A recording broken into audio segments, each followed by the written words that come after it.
We are live. In 3, 2, 1. Spidey Cat, you're the star of this. I'm still tweeting out our link. Internet, hello and welcome to a late and chaotic episode of Comic Books and Craft Beer.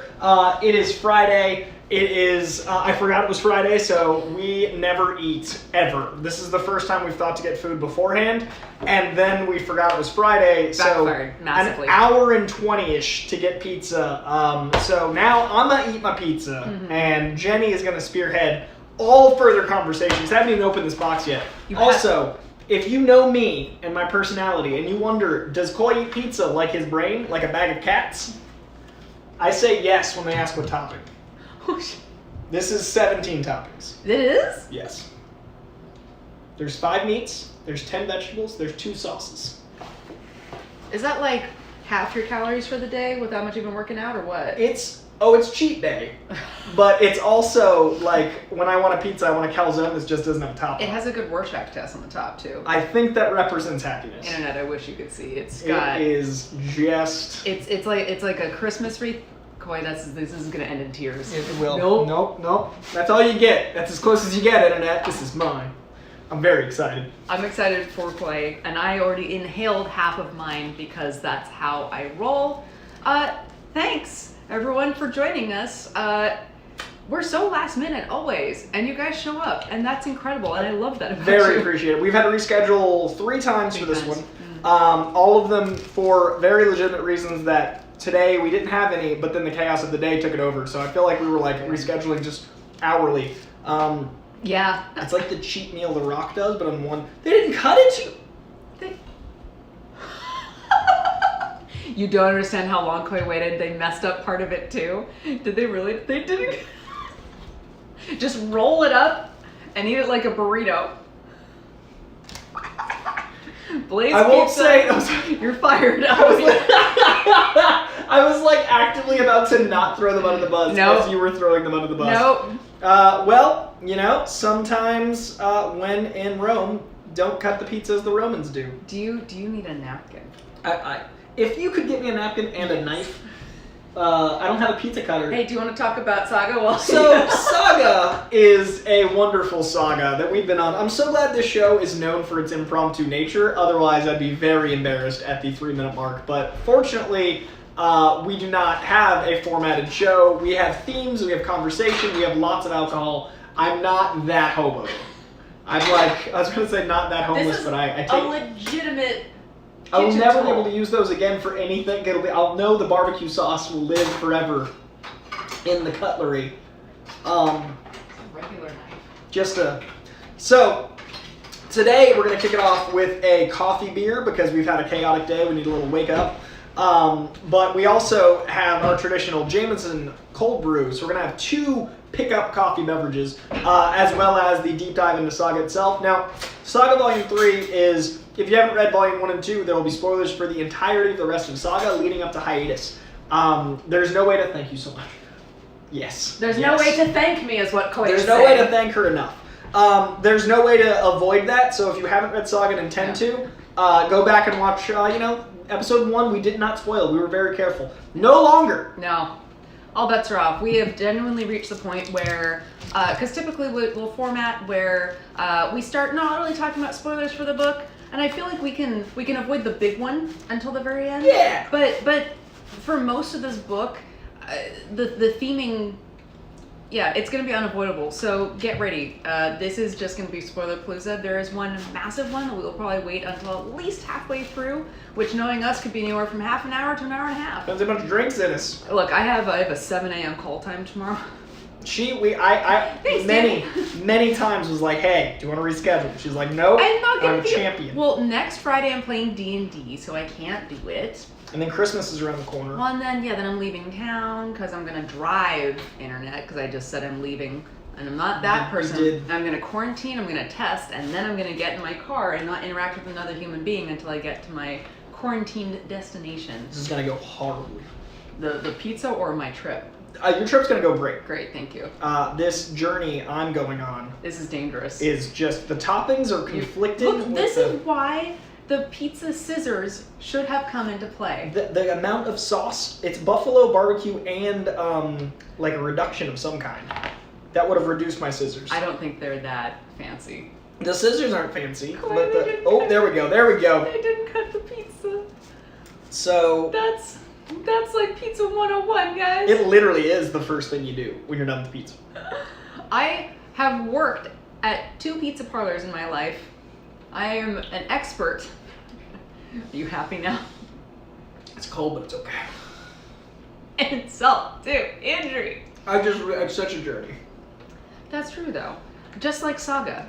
Such a journey. You know, sometimes you land on a planet expecting a pit stop and you stay there for 6 months. Sometimes you get a pizza, you think it's going to be cut, it's not.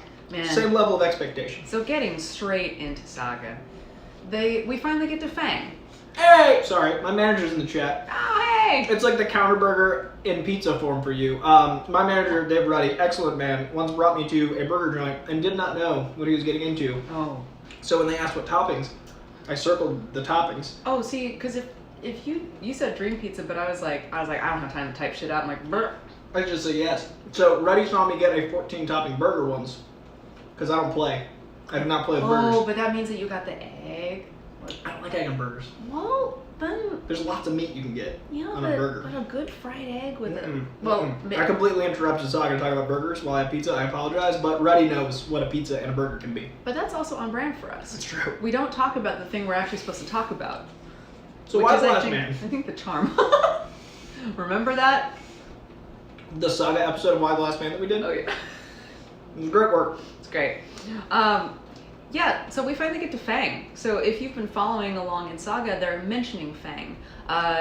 Slave Girl, aka Sophie, is from Fang. And it's described as, it's essentially an asteroid that has planet-like features in that it actually has rivers and lakes and entire civilizations. And it was a very boisterous, very diversely cultured asteroid.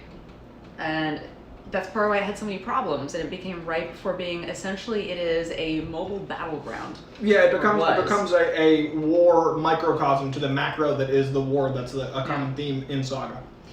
So our hero characters get there intending for it to be a stopover, and as Coy said, they end up staying for 6 months. A lot happens. So much happens. But I think I want to just jump right in. Well, do I even want to jump right into that? Just give me at least 20 minutes you jumped in while I fight a pizza. Yeah. So, I want you to be prepared for that. Yeah. Oh, God. Yeah, this is almost a little bit of foreshadowing. The irony of Prince Robot calling Alana and Marco sex criminals. Yes! Also, that's another book we could do. Oh, what? Just... Sex criminals. What? Have I never told you about Sex I Criminals? don't know. Coy, tell me about some comic books. Sex Criminals is a book written by Matt Fraction, drawn by Chip Zdarsky, noted writer of the Marvel Universe. I'm a huge fan of Chip Zdarsky, the writer. He's also an exceptional artist for fun hijinks in your detail work. This comic features so much dirty Easter eggs in the background because he's a writer, so when he draws, he'll name each and every DVD in the porn shop, and they're all like hilarious Marvel puns. Genius comic book, wherein 2 characters separately, when they bone, upon orgasm, time freezes. And they realize, well, we control all of this. They then meet and realize, wait, we both have this power, and use that to rob banks. They are sex criminals. That's only the first arc. My God. As it evolves, they realize there's an entire underground cabal of people that have other powers that happen when they orgasm, and realize there's an entire subcurrent to our culture that is run by sex criminals. That's amazing. It's real good. It's a real, real good book. Yeah, okay. Sign me up. Just concluded with issue number 69. Of It was actually course. issue 31, but they skipped ahead because they get it. Does it just end with nice? It effectively, and like it goes 0 through 30, issues 1 through 30, and then 69 is issue 31. They're just like, we're fine with that. Man, And speaking of, I just watched The Handmaiden. Wow, Can't such do a that. gorgeous movie. Cannot. Not Handmaid's Tale. oh, The Handmaiden, which is a Korean film and is gorgeous and incredibly sexy. Oh my God. Nico, I think I just Coy. got done reading volume 3 of Sex Criminals. I think Coy is the one that turned me into it. I can't recall. I'm going to assume I did because I talk about it a lot. I'm going to take credit shamelessly either way. And thank you. Fun fact, Sex Criminals was the only book they didn't want me necessarily to include in the Spider-Man episode of Comic Book Shopping. Understandable. It's a pretty NC-17 book. So I'm not the brightest man when it comes to social norms. I thought Jake Gyllenhaal would enjoy it very much, but I couldn't give it to him on the show. So your boy might have wrote Jake a note and got him a copy himself, and only realized a week later that, hey, you just gave that other grown man a book called Sex Criminals and wrote a friendly little note in it, and I wonder how that went over. Well, someday, eventually, you'll get a chance to ask him about it. And he'll be like, yeah, oh man, Coy, that guy. That was a weird. No. So if any of you guys ever run into Jake, ask him what he thought of Sex Criminals. So, man, actually, I kind of want to just dive right in to one of the really incredible bits of writing that we get. So we're introduced to essentially these, they're almost like meerkats, these aliens that Marco and Alana encounter when they land on Fang, and they're refugees of the war. They're people who've had, essentially they're landing in Afghanistan, and they've got just rubble everywhere, and just cities destroyed, the planet's just being abandoned, and you have these people whose entire lives and cultures have been disrupted, but they're devout, they're sweet, it's a big family. They end up staying for 6 months and hanging out with them and getting very, very close with them. But one of the interesting things that BKV does is he introduces us and he gives us all of these incredibly empathetic reasons to think that these are safe, innocent people. And then Petrichor, man, I know we kind of touched on Petrichor last time, but Petrichor is such a bomb-ass character. Petrichor mentions that she doesn't trust them because it throws back to one of their kind had basically suicide bombed one of their platoons. So we're now introduced to, oh, these aren't just refugees, these are quote unquote terrorists. So, which again, freedom fighter, terrorist, depends on which side of the war you're on. But they plant that seed.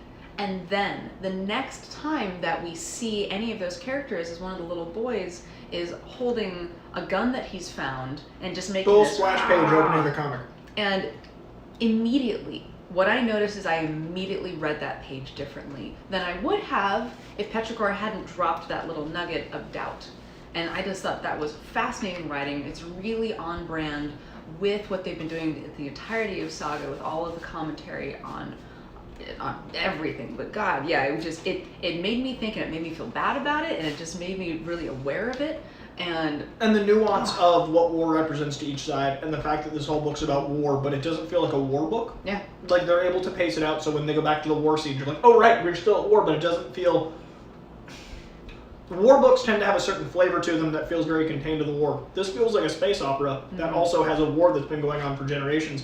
And those characters flesh it out more. Like, the refugees, that's a huge part of war. That's a terrifying thing that's real. So, I love that they're adorable at first, and then you learn to fear them, because honestly, like, you never know what your enemy represents, and no one's really a bad guy to themselves, and I like that there's nuance there. Yeah, it's man, I just, ugh. And then what happens to them is so rough. It's also faith. Faith messes with you, man. Yeah, the religious undertones are not subtle, and I appreciate them as someone that worries about zealots in all shapes and sizes. The fascinating thing, so just jumping into what happens, is that Fang is heading towards what's it called? They don't call them black holes. It's essentially like the thing that hatched on the other planet with the baby in the screaming void of death. It's effectively a black hole. Time suck. That's right. Again, I love the little puns and the nuances. They're so dumb and so great. But yeah, the asteroid is heading towards the time suck, and they actually, then that's another layer I just thought of. What essentially the grandmother character, the little meerkat person, is saying, have faith, we've come by this before. And they almost would have were it not for some outside interference. So they actually would have passed by were it not for the other subterfuge that's happening. Yes. That I still need the payoff for, because I don't know if that was no, that was intentional though. I think we'll get volume 4. I think it's coming after hiatus. There's way too much ground laid there. Yeah, there's a whole sub scene that's almost not worth explaining because it's just there's no payoff yet. Yeah, there will be. Yeah. And like I want when the next round of books comes out, like we probably can't do this weekly, like per issue, but maybe turn like 3 or 4. Yeah, like we can, you know what I mean? Like, because doing the volume we're doing now is hard. We're giving literally a third of 54 books at a time. So when the books are actually coming out, like maybe every 2 or 3 issues, we can do and like analyze how they reflected volume 3, 2, and 1, etc. Or We just start doing things more regularly, and we do it per book. When the books come out, like Oh, like a volume, like 6 issues? Yeah. Yeah, that's totally cool. yeah. Oh, by the way, cheers. So time sucks.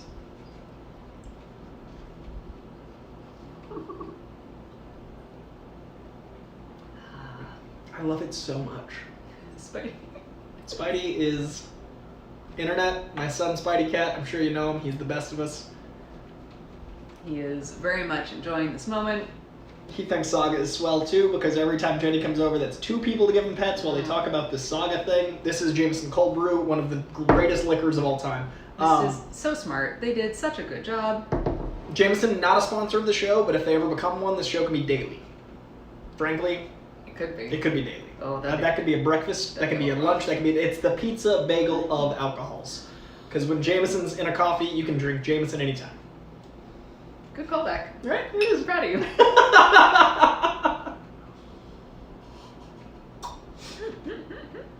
Spidey Cat. Aw, I'm no, always he can trying to stay. lay down. He No, can no, he's trying to get comfy. I'm trying to help. Yeah. Precious boy. So that's basically the opening 2 or 3 issues. We also have the Will coming back into the fray in a very real way, and the Will is now full Matt Damon, the informant. Oh god. He has seen better days, but he's also this weird force of nobility. But he's starting to crack around the edges. You're starting to see the madness, the mania. He hasn't checked in with his work in 7 months. Time is passing, and he's just letting himself go. He's letting his jobs go. And when you meet the Will, he's such a noble warrior of a mercenary. Like he doesn't love that he has that job. He's very good at it. He's proud in his own way. I wouldn't call him noble warrior. But he's got a nobility. He's not noble, but he's got a nobility. He has a steady, calm demeanor about him. He's like a Game of Thrones mercenary. There's like a nest where you're Yeah, I like, can there's a see that. regality. Yeah. Like what's his name that left the show and was in Deadpool? Francis. That guy. He's got like a thing. Yeah. Have you seen? You know what I'm talking about? Deadpool. The guy. Yeah. He was in one season and he quit and then they were casting. Oh, the guy who was too pretty? Yeah. Oh. That guy. He's got like a total regalness even though he's doing awful things. Like there's a certain like. Yeah, he looked like too much of a cartoon. And that's why he's in Deadpool. Because he can be a mercenary in a comic book show. You know, I haven't seen the second movie. Oh, it's in the first one. I'm talking about Francis, the main guy that like does it to Deadpool and he's hunting him the whole movie. Oh, That's yeah! the guy that got recast in Game of Thrones. I watched it once. It's okay. He had long hair. Totally different thing. This is Anyway. what Coy and Jenny conversation is like because she Saga! doesn't consume a lot of pop culture. No. So when she doesn't think she knows, even if she does know. It's like, oh yeah, that thing I watched once that I really enjoyed, but I don't really remember. That's why watch-alongs with Jenny are going to be fascinating. Oh, actually, yeah. I should also do that. I haven't seen this movie. Oh, I guess I have. We might do the Boys special once Jenny's caught up on the Boys. Yeah, so I'm watching The Boys right now, and I'm on halfway through season 2. I've read 4 volumes of the comics, and absolutely love the show. Wow, that's a whole other thing. I'm not going to start talking too much about The Boys because that'll just be what we do. We have a question. Mm. It is we Don't touch your feet. Scroll. I know this is how it happens. Danny Bell, what are the top 5 pizzas that appear in Saga? This one. Danny said he's going to sleep. Don't worry about it. Well, when Danny watches tomorrow, I want him to know that we care and that obviously the 17 topper is in Saga. We have a special request from my mom to please bring a bottle of the Jameson coffee. Yes. Mom's on stream. As we It's do. so good, you have no idea. It's I'm very really excited. good. I actually want to hear what you think of it because it's a game changer. Would you have a lying cat if you could own one? Yes, I would. I am honest to a fault. It's gotten me in a lot of trouble before because I actually have a very hard time lying. And it's also meant that I have a very hard time with people who habitually lie. There's a difference between little white lies and actual big shit. And I have a big problem with people who do big lies because I've been very hurt by them. And I would love a lying cat when someone says a certain thing and the cat goes, liar, but the cat is also gigantic. And blue. I love hairless cats so much. I'm going the opposite way with the yes, but I want a lying cat so I know when I'm lying to myself. Ooh, Like- so you want like when Sophie is saying I'm like when she's saying I'm bad and dirty, Yeah. that's like lying. I want a lying cat to see what my internal compass is misleading me through. Oh. So I want to like see if like I'm like this person's a good friend. Lying. Like I want to know what. Because Yeah. theoretically, the supernatural powers extend beyond. So I want to know if my subconscious disagrees with the reality, and I want to know like if I can become a better person through a lying cat. So I'm gonna use it selfishly. I like that you're like I don't want people to betray me. I'm like I want to see if I can play God. No, but that's actually very Buddhist. That's more knowing of I yourself. want to be peace. Yeah. I want to know peace. Yeah. And I don't. I don't know peace. I don't even have fucking cuts in my pizza, son. I don't know peace at all. No, I'm honest with myself, which is why I'm depressed. 2 sides. Smog City, beer. So I bought this, the original air date. I then bought it again for the next air date. I didn't buy it for the 3rd air date, but now the 4th reschedule, I've been wanting Jenny to try this 4 times. So good. Oh my god. So I thought the label was very you. So it's a robot, but it's Smog City. It's a coffee porter. Let me read this off to you. It's chocolate coffee dark roast, which already just sounds amazing. Coffee porter is a coffee beer, not a beer with coffee. This robust porter is aged on locally roasted fair trade organic coffee, which enhances the chocolate, roasted malt, and of course, coffee character. It's written in this accent. Imagine a chocolate-covered espresso bean. Coffee time. I thought of you immediately. The logo, the label, everything. Ooh. So it's a 6% alcohol by volume. Good starter for us before we get into the insane 10% thing I brought. Yeah, this robot looks like how I feel. We have rescheduled because I have been triple booked for the last month and a half, which has been fantastic, and I love having work, but all of it happened at once, also at the same time. Yeah, it did. This year's a very quiet year than some. Also worth noting, this is not a sponsor. This is just I've been buying the beers of late. So now that that's happening, I want to be open with the viewers. This is actually a good medium-priced beer. That's the thing that's tricky when you get into when you leave the Coors Lights behind and drink real beer. It adds up really quickly. This beer is only like $6, which is not bad for like a real craft beer. So when we have a sponsor, I don't know the prices, but this was just purchased. So $6 for a big size can, 7%, cheaper than going out to a bar, and that's kind of how I'm rationalizing it in COVID times. So worth noting. I love beer you can't see through. Mm-hmm. I just know I'm in for good flavor. So pretty too. Ugh. You haven't finished your Jameson, sir. I have so much happening in my mouth. Are you gonna eat the whole pizza? I think I'm gonna do 2/3. Okay, that's good. I also might take a picture of the third that's not cut and send it to them and be like, hey guys, I was very cool and very patient. It is You very. legit didn't cut my pizza. I would wipe that off so that it's not hiding an edge. Mm-hmm. See, they can really. It is legitimately they did not cut the pizza. I'm never a guy that complains, but after waiting an hour and 10 minutes, then them not getting the toppings right and then not cutting it, I kind of want like $5 off. I will also say, Coy does not complain. It's actually very impressive. Sometimes I need a lion cat to tell me that something is worth my time. His name is Spidey. Yeah. Stan, did you watch Doom Patrol? I don't remember you talking about it. I've seen some Doom Patrol. I honestly fell off because there's so many superhero shows. I did enjoy what I saw, but I have not watched much. This is like the most Jenny Bear. I'm waiting. I'm being good. I'm being patient. Give me that. Okay. Cheers. Cheers. So, first off, on the nose, it smells like A coffee house. It smells like when I grind my own beans at home, so it smells like when you have a dark, nice, fancy roast of beans and you have freshly ground them. There's that incredible, deeply pungent coffee bean. To me, this is a coffee house because I don't grind my own, so I have to go places that do, but... Interesting. It's lighter on the palate, far lighter on the palate than I expected. But the hold, I love that it doesn't go away. It like sits with you instead of just fading. So the lightness is like a maintenance. It has a strange element to it that's almost a sour. What's the date on this? We've done this before. Yeah, no, this was just purchased today. No, it's fine. Hey, this says 10/14/20. Ooh. This beer does not expire. No, there's no way. However, on my palate, I am getting an interesting sour Mm-hmm. aspect, which is entirely unexpected for a porter.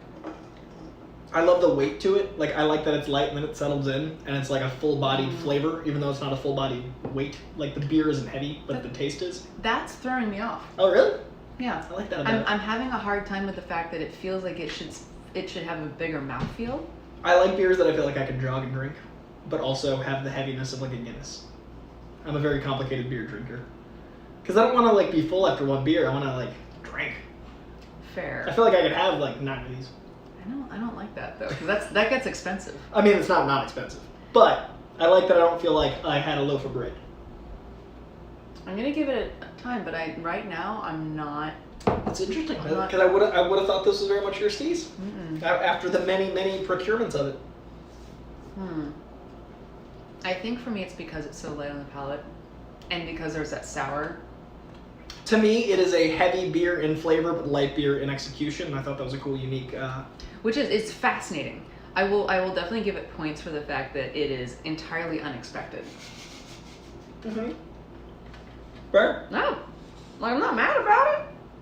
Saga. I took a giant bite. So I'm like, man, this is on you. Let's see what I wrote here. Oh yeah, I have a note said, hey, remember that thing about Game of Thrones last time? Yeah. This book, boy, about those characters you're attached to. Yeah. Get ready. If they've got a bunch of comedy lines, strap in for a page turn. It's just, things are going well. I'm starting to really enjoy this character. This character is having a redemption arc.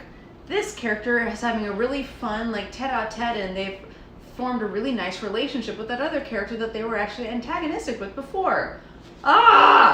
So much death. This book, so when I first read this, I first read the volumes. And the bench was shaking, and I thought there was perhaps a small earthquake, and no, it's just a 7-pound cat. Spidey cat scratching himself. But as a lifelong Californian, I had this moment of earthquake. No, cat. Not earthquake, cat. Let's see. God, yeah. Look, I wrote it here. I wrote, remember that thing about Game of Thrones last time? Immediate examples, the Will and Sweet Boy. So into full spoilers, there is an amazing transition from Prince Robot being a pure enemy to having some redemption. The Will, we've already kind of redeemed prior, and in this issue kind of goes back to his more evil ways. And Sweet Boy is this great balance to all of it. Like, Sweet Boy is not Lion Cat, but there's an endearingness to it. Well, it's also it's his dead sister's dog. And he needs a companion. I love that he's a mercenary that needs. And his sister died trying to get the cure for him, and he wastes it. Yeah. Ugh. I wonder if he has survivor's guilt. 100%. I think he eats off his feelings. Yeah, well, he's been eating his feelings, and he's on that medication that essentially is it the I can't remember if it's medication or if he's just on a drug. I think he's on a drug that shows him the women of his life. Because we talked about that last time because we got into addiction, and yeah, he is so messed up. And this is actually a great thing. Like, his life is saved. His sister gives her life for him, and it's not some great thing where it's worth it. Even in the last book, our narration shows it wasn't worth it. It was the biggest mistake they would make. Like, damn, that sucks. And the Will maintains this likability that doesn't make sense on paper. Yeah. Like, there's no reason to like the Will, but you do. Even so, he has such a journey too. He's almost redeemed, almost, because he has this whole thing where he gets captured, and it's funny because he goes from, like you said, the heavier Matt Damon, and by the end of the book he's trimmed down because he is essentially being kept captive and naked and having to walk everywhere. So he is being brought low. He is surprisingly not at his lowest point because the captivity is actually making him stronger. Yeah, and he kind of has an awakening in captivity because he's with his own thoughts and he's not able to distract himself with the drugs and all of his escapisms. And he's become one of our leads. Like, we're attached to the character, so him self-actualizing is very important, and it's an interesting place that it happens. Yeah. Also Isabel and Prince Robot. First, those two weirdly antagonistic, not weirdly, understandably antagonistic, but then kind of go into this thing where they kind of start, Isabel's like, you know what, I'll give you a chance, you're okay. And she offers to help him out. And it gets her killed. We lose Isabel. Early. It's one of the first things. Yeah. It is rough. And because we've almost lost her before, and they warned us in book 1 that when these spirits lose their connection to the living soul that they have bound themselves to, they will be painful. So we've got a poor baby girl who just has lost a piece of herself It's so traumatizing. Stan Not So Saint says, Will eats hallucinogenic food he stockpiled on that planet in order to keep seeing them. That's why he's fat. He needs to eat it. That's right. Thank you. Oh, I forgot that. I thought it was like I couldn't remember if it was a drug or like a medication, so thank you. I definitely read it a while ago. Oh, Nako says, have you guys read all of The Wicked and the Divine? I have not. Coy, tell me all about it. It's a good book. It's not as great. I personally had less of a journey with it than a lot of people did. I enjoyed it, but I enjoyed the art more than the writing. And that's hard for me when I'm not in balance. It's usually the other balance. But it's about gods that are basically rock stars. You turn to a god, you get a certain amount of time as a god, but then you're known to die. So it's like a ticking time bomb where you have these powers, and they're all... Reset our framing. Sorry, my mom called. Professional studio setup here. Is that between the eating and the cropping? Wait, that means your mom's not watching. For shame, mother. I text her, but we're on my phone. Oh. I could message her. She messages me. Yeah. But so Wicked and Divine is very solid. I definitely found myself like losing momentum decently often. So like I really enjoyed it, but it wasn't the tear through must read that Saga and Sex Criminals and some of the other books that I talk about often are. I did enjoy it. But for me, a lot of people told me that it was like Saga game changer level, and it really wasn't for me. I'm just literally telling your mom that we're filming. Now I'm going to take a break from pizza and talk about Saga. Yeah, and Saga drink beer. pizza. I had not eaten today. I had breakfast. I had a peanut butter apple, but that was at 7 a.m. I had... This morning was a week ago. Yeah, I get up at 5:30 a.m. now, like a madman, on purpose without a job. So I had breakfast at 7, which feels like at least a week ago. See, I got up at 5:30 because I had a butt ton of work to do. I watched the sunrise peacefully without obligation. I don't know if that... Walked outside, started my day with the world. Trying to find Zen, you guys. I'm caught. I need a lion cat. Well... So I do think... Yeah, I caught it on a reread I started because of this video series. Oh, that's awesome! Yay! Stan caught a thing that you taught us because of us showing you new things inside. That's the Ouroboros of comic book culture. We shared new things with you. You shared a new thing with us, sharing new things with you. That is beautiful. Thank you very much. The student has turned the masters, question mark, into students. Master's big question mark. I mean, you... I am a professional comic book nerd, so I guess I suppose my government W-2 status is nerd. I forget things constantly, therefore everything's new to me. I drink and I know things. I'm making a lot of Game of Thrones references for a guy that did not enjoy Game of Thrones. Interestingly, I just stumbled upon this great thread the other day that was talking about the impressive scope of the death of the fandom. And how other shows like Harry Potter has had many reasons why it should have crashed and burned because boy, J.K. Rowling has just shit her own bed. Choices, yeah. And yet Game of Thrones has an incredible book series that's ongoing, question mark-ish. We're waiting. I've been reading it for a long time, guys. Ongoing. But, and it had 5 very good seasons. 6 and 7 they happened. Sure did air. They sure did happen. But the end of Game of Thrones, it cost them Star Wars. It did this. It's as if the fandom evaporated.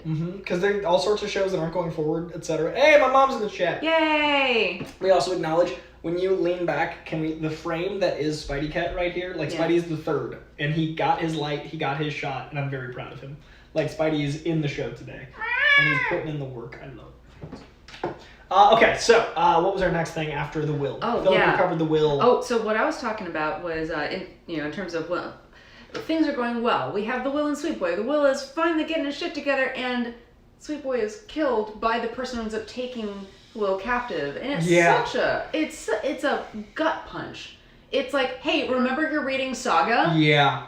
Ugh. The brutality of this book is not to be ignored. And then it goes straight into Isabel and Prince Robot. So we have her and Prince Robot who are being chummy, being cool, and then we lose Isabel in this traumatic way, and it's this whole now point of tension between Marco and Prince Robot, who are already, God, what an interesting dynamic. I love Prince Robot in this book, in the 3rd volume especially. Yeah, so we were talking about this earlier, and Prince Robot is already one of my favorite characters because he's so complex. They deal with some of the hardest issues with him.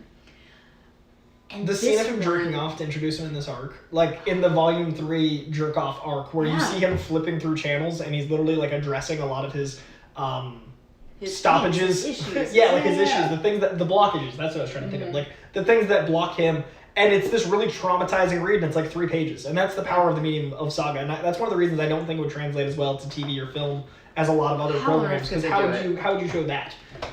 Especially with a TV-headed British character. Like, it's a very abstraction of a character. Spidey was standing on my pizza. Spidey kept. He's keeping it warm. Thank you, Spidey. I you love you. Can you allow cut this. it for me? So Prince Robot in this arc has a much darker, through line. He also becomes a bit more of a protagonist because he's with them. 1000%. But we don't trust that, and that's great for this kind of character. We finally, because he's been burdened by, he's almost Prince Zuko in a way, where he has to fulfill a task in order to go back to the Fire Nation in order to restore his honor, but he has to finish the original task from book 1 in order to still be a prince. And at this point, he's like, I'm off. It's not happening. He's unconcerned. He is unfettered. He has his child back. He has his son. He is light. That's it. I'm getting full chills. There's a lightness about him that we have not seen until... Because he has purpose. This is the first arc that he has purpose. And this is the first time. And the purpose is his child. And it's incredible. We have him joking and being sweet and making friends and finding a lover and finding peace in himself and almost giving up his chance to be nobility. Actually, he's down to give up his chance to be a prince again to settle down. And he's redeemed in such a convincing way. And then his cowardice, his true base nature. Is his undoing. And who knows? I was reading that thinking maybe it's a ploy, but realized no, for him, it's not a ploy. He would sell out his companions. Because that's how we meet him, is selling out his companions. Yeah. Like, that's a through line of the character. Like, he's been weak from the beginning. He's been coddled, and like, he shows his true colors. And it's beautiful to have him as a hero for a time. He's one of my favorite characters. Yeah. But he's definitely still a coward. I'm getting, so next time we film, I will presumably have them up on the wall. I'm getting 20 by 30 inch prints of Saga. I've got giant Saga prints coming in. So you see straight through? Yeah. 1, 2, 3 above that 5 are just going to be Saga, and it goes almost up to the ceiling. Are they going to be some of the cover art? Yeah. It's the one of Alana sitting on the giant. Yep. And then it's the one of the first cover with Prince Robot where he's standing in front of the red background. Gallant, yeah. And then the other one is the Will smoking a blind cat, and they're giant. So excited. So that's what my wall is going to be. So actually, maybe we'll do our watch-alongs with the Saga background. And I did want to touch on, because we were introduced to Petrichor in the last one, and now we get Petrichor. Now we really get more of this trans character, and we don't get her from before. We get some comments on the life that she had before she transitioned, but we really focus on her. Yeah. And we focus on the difficulties of life as it has become for her. I love the conversation with her and Izzy where Isabel doesn't have a bottom half, and she's like, I, over anyone, don't care about what's below your waist. And she's like, no, you wouldn't understand. And then she's like, actually, I would understand. And the daughter's name, the main lead, the Marco and Alana's daughter. I know! Like, it's the character that's narrating for us. It's been a long day, guys. It really has, because that's our lead character. I know, I'm looking at Anyway, those are the 2 characters I would understand most, because she's the first horn and wing, and then, Izzy doesn't have nethers. Yeah. So, like, if anyone's going to understand, like, feeling disenfranchised or feeling like you don't, like, have a place, it's them 2. And I really love the conversation. That's also so beautiful, too. Yeah, when they're talking about how she feels wrong, and she's like, what's wrong with my body? And she's like, oh my God, that's right, nothing. And it's so beautiful. Yeah. There's so much a welcoming aura. And I love that Izzy stays a half ghost because she's wearing a band tee from the last time she had a prep. Like, there's so many really darkly funny moments in that first arc. But then they bond Hazel! over that too. Thank you, Stan. Oh, Stan God. is saving lives today. I was just like, I'm going to Google this. It's just the lead character. Guys, it's been a really long month, day, year, 2020. Week, month, even our year. But we'll be there for you when the wind starts to blow. I didn't watch that show. I actually have no plans to. It's so good in 90s and love. I don't know if you would like it having not seen it. Because, like, if you're not growing up with it, I don't know if the 90s in that vein would trigger those memories. Because the memories come from watching it in the 90s. Yeah, because that's the thing is in the 90s, I was watching nature specials and anime. And that was just, when girls my age were watching 90210, I was really excited to get my VHS of Predators, which is Friends not... is so much better than 90210. Which, oh no, I never watched 90210 either. So, and by the way, Predators is not a Chris Hansen Predators. It was a VHS box set of the various Predators of the wild. And that was the type of shit I was into as a child, which is why I had no friends until high school. So, well, I don't even think I can get started on Friends. There's too many movies. But she at least got the reference. The character of Hazel having that multiplicity, and then the Petrichor character feeling alienated even during that, and then Petrichor and Prince Robot is so perfect because of the blockages, because of him feeling like an outsider. And the way that happens is everyone is away from the ship. Everyone is gone. And, oh, that's right. So, I almost feel like we need to, you know what, it's okay. We're going to talk about it, then we'll go back. Okay. But what happens is basically everyone's away from the ship. There's all these various sub-threads that are happening, and Petrichor is left alone to guard the ship. Is she alone, or is she watching Hazel? I think Hazel's running around with Izzy. No, Hazel's running around with the little bugs, killing the bugs with the little weasel people. Or does this happen after Fang? I thought this happened after Fang. Might happen after Fang. It's after Fang. Yeah, it's very right. distinctly, because now they're on the cowboy planet. You're right. Yeah. Oh, I love the cowboy planet. Oh, it's so good. Yeah. I also love their answer to like what a half centaur would be. It's like half a position. I love how like the book is so darkly funny and it's only in Saga universe funny. There's so many jokes that only work if you've read 40 issues leading up to them. There's such specific humor. But God, I love this book. Petrichor. So we've established that the Horns are of a race of, they're a fantasy race, so they're all about magic. So we have Petrichor doing this elaborate ceremony, and as we're seeing just like the culmination of this loneliness of being surrounded by people, of having a family, a true family, but still missing a deep core part of her want and of her nature. And so she's doing this big spell, and there's a storm crashing around her, and in one of my absolute favorite panels from the entire thing, as lightning crashes behind her, and she's had this beautiful kind of somber speech, as she throws her head back, she's like, "I just send me someone to fuck!" And it's so funny. It's just raw. Did you notice? I didn't notice until this. I only read the first 5 in prep for today because time. But like the amount of, for lack of a shameless pun, climax that the 3rd volume is with all of the sex buildup is also all the war buildup, but it's also like the amount of come down anguish. Like the will goes through like a relapse, and there's so much like sexually charged new character developments, but it's also why there's so much like warring. And it's interesting that the 3 arcs kind of reflect that. Like the first arc, obviously you're meeting all the characters, so you can't have that. You were saying how the 2nd volume was your least favorite. Book 2, because you know it's connecting those things. Yeah. But book 3 is a lot of like, this is the most sexually charged of all the books, and other ones had like dragons blowing themselves. Like it's a very charged 3rd volume. So it's really interesting that things come to a head.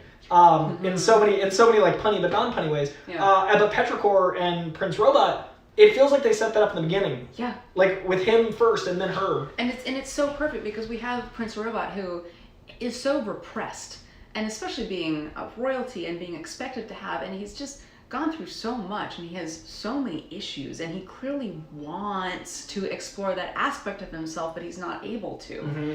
And then he meets Petrichor and doesn't realize what's right in front of him. Neither of them quite realize. For a while.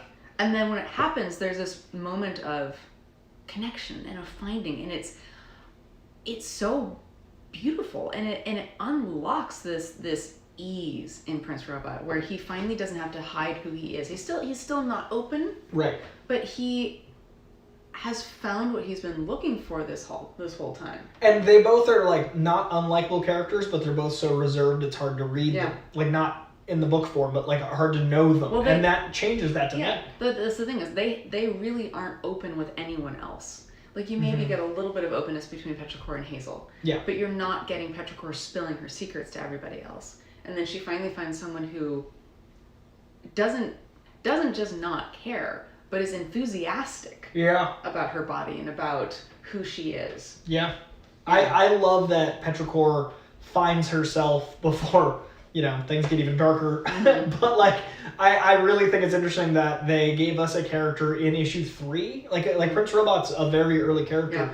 And I never would have put together how perfect they were. And then it's one of those Saga moments where you're like, of course they gave us this gift of setting this up. Yeah, so of course we have this really incredible relationship. We have, hey, guess what? Things are going right, which means... someone's gonna die. Yeah. Or everybody. Do we talk about that now? Yeah, well, I think we're there. Like we said, this is spoiler episode. Yeah, so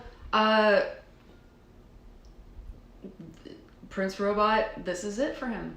This is he's gone by the end of this volume. Yeah. It's and that's the thing is, things were going so right for him, and maybe that's to die. Maybe that but maybe that's why he. I wonder if he would have been such a coward. No, he probably still would have been. I think it's his base nature. Yeah, I think so. Like you said at the beginning, that's how we meet him. That's how he is. It's just so disappointing because things are going right in his life. So of course there's more for him to protect. Because the will finds him, by the way. And if anyone has forgotten, Prince Robot killed the Stalk. Mm-hmm. The will's love. Truly the will's true love. And the will is not going to let that slide. And I love that Prince Robot stays a coward because it's not very comic booky of it. Yeah. Like usually in comic books, like the entire arc is about someone like overcoming that one thing, and this is more realistic than most comics. And in a book about these things, it's a very realistic like character arc, and I really like that he didn't evolve out of himself because it felt more real when he bit it.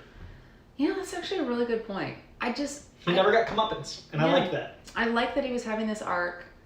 And I didn't really think about how in most comics they would have made it this triumphant character arc where he's noble at the end, and that's almost expected. Yeah. To have a turn towards nobility and have a turn towards redemption. He had a chance at redemption and he fucked it up, which in the insane fantasy sci-fi space opera world is a reminder of how intensely grounded in reality this book is. Well, Saga's so much more human than for me, than any space opera. And this is, I'm sorry, if you're an hour into this video, you're probably more of a fan of mine than a fan of Miscellaneous, because if you're an hour in, you at least know who I am. I love Star Wars, but I hate what it's become, and I feel like Star Wars went the way of space operas, and it lost a lot of its humanness once they made everyone related to a Skywalker or a Palpatine or whatever. Like, this maintains a certain integrity in its space opera-ness, and I love that about it, and that's why I'll take this sort of thing in The Mandalorian over most space operas. I was gonna say, I was listening to you talking about, and then The Mandalorian happened, and we got Star Wars back. Oh, it's so good. Have you seen today's episode? No, I was working. My favorite character's coming back. I am so excited. My favorite new Star Wars character since the original trilogy is coming back in the next episode. Well, I think I know who you mean, and the answer is, oh, okay. Because I very enjoyed that character as well. And we have given no spoilers for those of you that haven't watched it because it was just today and I'm not a monster. And also, I haven't seen it. She also hasn't seen it. My favorite character's coming back next week. Yeah. I want to talk about that person now, but I know, can't. right? Mute. Sorry, stream's over, guys. Mandalorian time. I'm actually going to grab the volume 3 and then I thought you were going to grab beer. the next beer. Oh, I can do that too. Both. Yes! Hey, Spidey Cat. Frame yourself, Spidey. Frame. That's a good boy. Oh my god, this cat. Comet Kirks with Jimmy says, Coy, you are speaking truths about Star Wars, and I am happy you agree with me. Look, I mean, I genuinely don't know anyone who doesn't like The Mandalorian.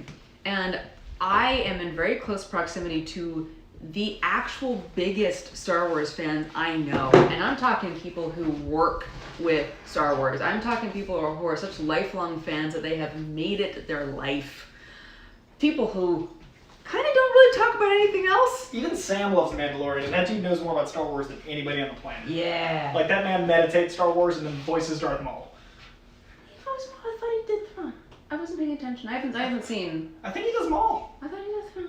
I don't know. Maybe he's both. Hey, Internet. guys, people. Who does so Sam we're voice? talking about Sam Witwer, who I just know as a friend, but He's a Star Wars fan. he's an actor who does stuff. This is actually genuinely one of the weirdest parts about LA. He was dating a friend of mine. I met him like, oh, you're a nice dude. Oh, you act too? That's nice, whatever. I tried watching him in a show he was in. It was too weird to know him as a person and to watch him act, which is half of it, just Big or in little? general.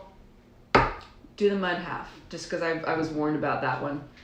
So, And yeah, apparently he's done, like, I know him as a huge Star Wars fan, and apparently he does lots of voice acting, and he was in Clone Wars, which I have not seen. I started trying to watch it, and the first season is so clunky. He's got some of the best cheekbones in the game. Well, that's why I thought he was Thrawn. But I think he's just the voice. I don't know if you need cheekbones to be a voice. I don't know. Sam was in this season. That's not an answer. Oh, I do know that, actually. Sam was in The Mandalorian this season. Oh! Really? Last episode. I did not know that. Or not last episode, it was the episode before that with the Imperial ship. Let's see. Making Ray... Oh, sorry. When you say R-A-Y, I think that you mean Ray Park, not R-E-I or R-E-Y for Ray. Did I do a thing? Yeah, I tried. I was so careful. It's okay. You were so good. Yes. Yeah, that was kind of bullshit. You don't have to be related to some. Gee, I hate that. The whole point of Star Wars is it's an underdog story. Yeah, it's an underdog Everyone story. can wear the mask. That is it. Yeah, and also it was such like a toss-in thing. Oh God, it was just so, ruined it. I love The Last Jedi. I'm sorry, internet. Goodbye, every follower I had. I think The Last Jedi is the closest to the original trilogy we had. I can see that. And then we like retconned all of it because JJ got his feelings hurt. And I love JJ. I worked on Into Darkness. I'm a huge fan of the Abrams, but like the studio fingers in that pot. Yeah, I kind of like Last Jedi too. Sorry, guys. Really good. Spidey Cat, let's now that I've said that I like The Last Jedi and I lost all my followers, we should have another beer. What do you think? Okay, Spidey's in. I'm just reading some of the comments now. Yeah, I knew Nike was good people. Yeah. Okay. Yeah, just Okay. So, let's see. You know, we didn't even really cover this, but it's just on Saga covering hard topics. So, as you remember from the end of 2, we have Alana and Marco are pregnant. Yes. We have a second is on the way, and the trauma of escaping the time suck.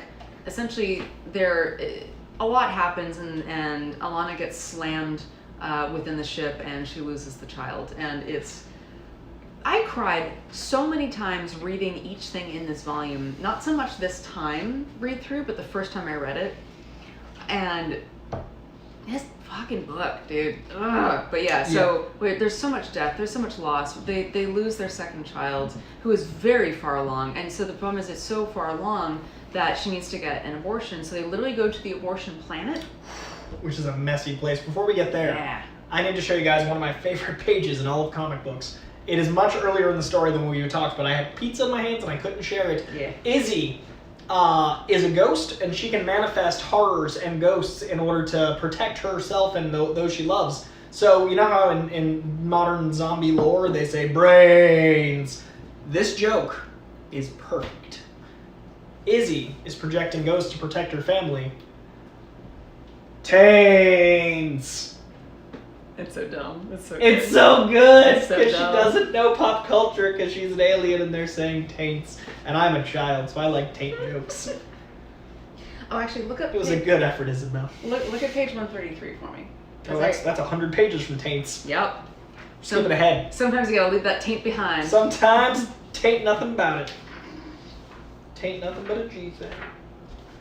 Snoop Taint nothing but a taint thing. Taint nothing but a taint thing. So many things. So many things. Also, Petrichor's style is really good. Yeah, she's got a good vibe. I picture her as Feruza Balk. Like that kind of wardrobe, that kind of stuff in The Craft and American History X. Yeah. Man. Oh, I love so this good. book so much! Beautiful. It's so good. 133, got it. Alright. So let's see what it was. Lana's still pregnant, blah, blah, blah. God, I just love, again, the writing, but the more you care about someone, the more likely it is that your eventual parting of ways will be as sudden as it is baffling. And it made me instantly wonder about Brian's pain and about what spurred that. Was it something that happened to a friend of his? Was it something he had read, or was it something from his life? Because it resonated with me, and I want to know what happened to him or who he heard it from. Because it's a thing I didn't know until I knew, you know? Yeah. Yeah. And there are so many moments that are just poetry in the midst of violence and chaos, and that's why this book's perfect. You know what? Let's go just for funsies to. Oh God, that's right. End of chapter 42. Hang on, we're gonna go to. I think that's. Wait, this goes to 37, so it's 5 issues in. Yeah, but I'm gonna do this, which actually is our 124. All right, 155. Okay. This one actually broke me. In a year of loss. I'm just remembering it. Okay, so I forgot what this did to me the first time, and this time around I was sobbing because of my own loss this year and what I have been through in losing someone I care about deeply suddenly. There is basically when Alana loses the child, the lines are, you know that old cliche about millions of deaths being statistic, while the loss of just one life is a tragedy. If that's true, why is it when you lose someone, there we go, going back into here, and then as the unborn child is lost, and then as the meerkat family who relied on faith and stayed behind dies. And the meerkat family build up to that moment is so fucking dramatic because we know that's what their fate is. There you go. Here's the line. I'm haunted by all the potential energy. It is what could have been. That is sometimes the worst. Yeah. And it ends with page after page after page of nothing. And it is so beautiful that they did that. Yeah. Because that's death. It's after we've had hundreds of deaths in this book that they give us a new way to interpret. Like after we've already experienced it, we thought we'd, just like in life, you think you grow accustomed to something, there's no way to really prepare for it. And I really appreciated that, this was an impact that is different from all the deaths we've had before. Yeah. And then, what? And they've given us so much death, and they let this one sink in so heavily. And with each black page, it hit harder and harder and harder. And in all the writing, the absence of. Mm-hmm. God, you guys are just geniuses. You ever watch this? You're just. Whose idea was it for the black pages? Brian? Fiona? Who was this? Guys, I need somebody. I need someone to blame because that was so, not thank, blame. Oh, so good. I'm just. It is my mission to get either Brian or Fiona or both on a show, and then we will kidnap them and drink with them. Yeah. Sorry about that. It's a delightful consensual kidnapping. Hey, I think it's time. Yeah, I was gonna say, this is what a perfect break. So this is one of my favorite beers. We are not drinking this whole thing tonight, by the way. This is Coy's problem for later. I often drink one of those as a warm up to other things. It's a very good journey I go on. It's great to drink because you can drink it like. Once you're too tired. I have never done that. You've never handled? Okay, so... Is that an East Coast or a Southern thing? Yeah, I think it's both. Okay, so you twist the wrist, the weight goes here, and then no matter how drunk or tired you are or uncoordinated, gravity handles your demons. That sounds like gravity would spill my demons all over my face, which is a different book. I think that happens in chapter 30. Gravity spilled the demons all over my face. That would actually be a great line. That's actually a solid. Yep. Let's go ahead and make the calls to Vivid Studios down the street. No, I think they used to have that big building on the other side of the 101, and now that's not happening anymore. Yeah, well, some porn left because they have to wear condoms in California now. Nobody wants to see that one line of ribbing. It is weird. Yeah. Oh, that's right, because they have. Oh yeah. But I have friends who are porn stars who work here. Yeah. Oh, but they do mainly lesbian, I guess. Oh. I know you're talking about, yeah. So that's why I think she transitioned to the different format. She's stoked out of the way. She's still killing it. Man, y'all, whatever you think you know about porn stars, I recommend being genuine friends with several because you'll learn a lot. One, I met this woman because she's a gigantic nerd and she's the one who taught me how to play Magic the Gathering. And you know what? Actually, fuck it. Ryan Keeley. She's amazing. Go look up her work. She's fantastic. She loves what she does. I was talking about April. Oh, I don't actually. No, April O'Neil? Oh, I forgot she does that too. Yeah. Look, we've got Her friends. name is a nerd name. That's right. We have friends who love their bodies, love what they do, get paid very well for it, and are giant nerds. They are living the. When we talk about it, I'm okay with it. My mom just typed out what we said. Now I'm uncomfortable. Stephanie, this is what mothers are for. It's I for was embracing doing your just children. fine. I even knew both of our moms were in here, and I was like, put it out of your mind. Just have the conversation. No. My mom had to go and type it. Man. Steph, I love you. You're amazing. Is Steph okay? She's killing it. My little No, I'm saying is Steph versus Oh. Stephanie. I assume. Because I hate it when people call me Jennifer. Even though I have to go by Jennifer because Jenny is taken everywhere, so I'm Jennifer professionally, but it's my name, but I don't go by it. Yeah, that's But if someone calls me Jen, I do not respond. It's not my name. Yeah, you don't even look like a Jen. No. It doesn't even make sense. No, like aesthetically. My parents call me Jen, and that's fine. But literally anyone else, because Jenny is already a shortening of Jennifer. Yeah. So you call me Jen, I'm like, who is that? Yeah, when people try to give me nicknames, it's awkward. Yeah, you're welcome to the Steph. What on earth would your nickname be? C? I get CJ. C Dog! I also get Cody, which is longer, and it's also not my name. Not a Cody! I don't even look like close to a Cody. Oh my god. Sometimes like people spell my name wrong and just call me Corey, and I've learned to answer. All of it's unpleasant. I look like Corey. neither Corey nor Cody nor CJ. You're a Coy. I'm a Coy. When I wear a hat, I'm a CJ. I definitely see. He's a McCoy. I'm definitely a Mick Coy. Alright. Okay, so I'm a huge fan of this. It is a heavy light beer, so you might not be, because I thought you'd like this, but I love this black and tan. Cheers.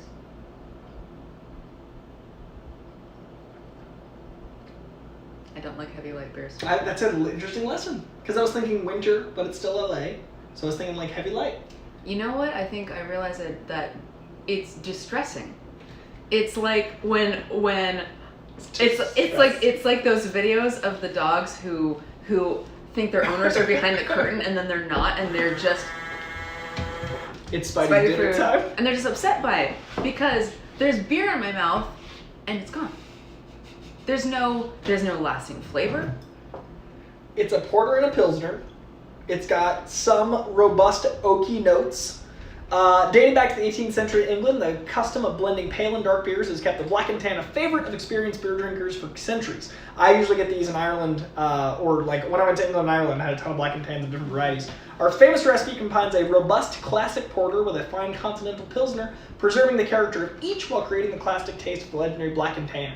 We bring you the best of both beers as they meet in the Mississippi mud. And I even like the message because the mud, the blending. It's got a cool bottle. Yeah, but here's the thing: mud sticks. Unlike a black and tan, mud sticks. I am not even gonna try it because I like this shirt. Internet, if you have not seen my shirt, I am wearing the hot moment of 2020. I don't know if you have seen the charity shirt by Xing Kaur.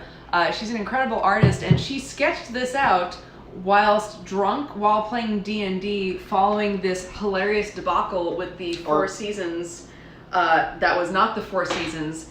And she drew Gritty riding a riding mower, and what does it say? Four Seasons Total Landscaping, Philadelphia, PA, not the Four Seasons Hotel Philadelphia.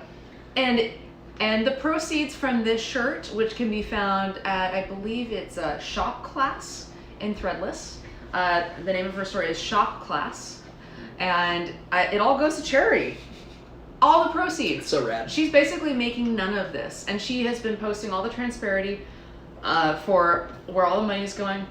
And even Threadless is like sending their profits. That's dope. And because this shirt went viral, and this shirt is from the this is the men's, it's the extra soft in gold. So we gotta go. Exercise. I love this shirt, man. It just makes me happy. The shirt's from Skybound. It is the Saga title shirt. It is a men's medium because I am short but wide, so my shirts have to either be dresses or a bit in the snug, so I'm sorry. It is extra soft because they care about me, and it is a gray with a slight heathering, and I'm a fan of it, and it makes my titties jump. I can make Saga. There you go. Saga.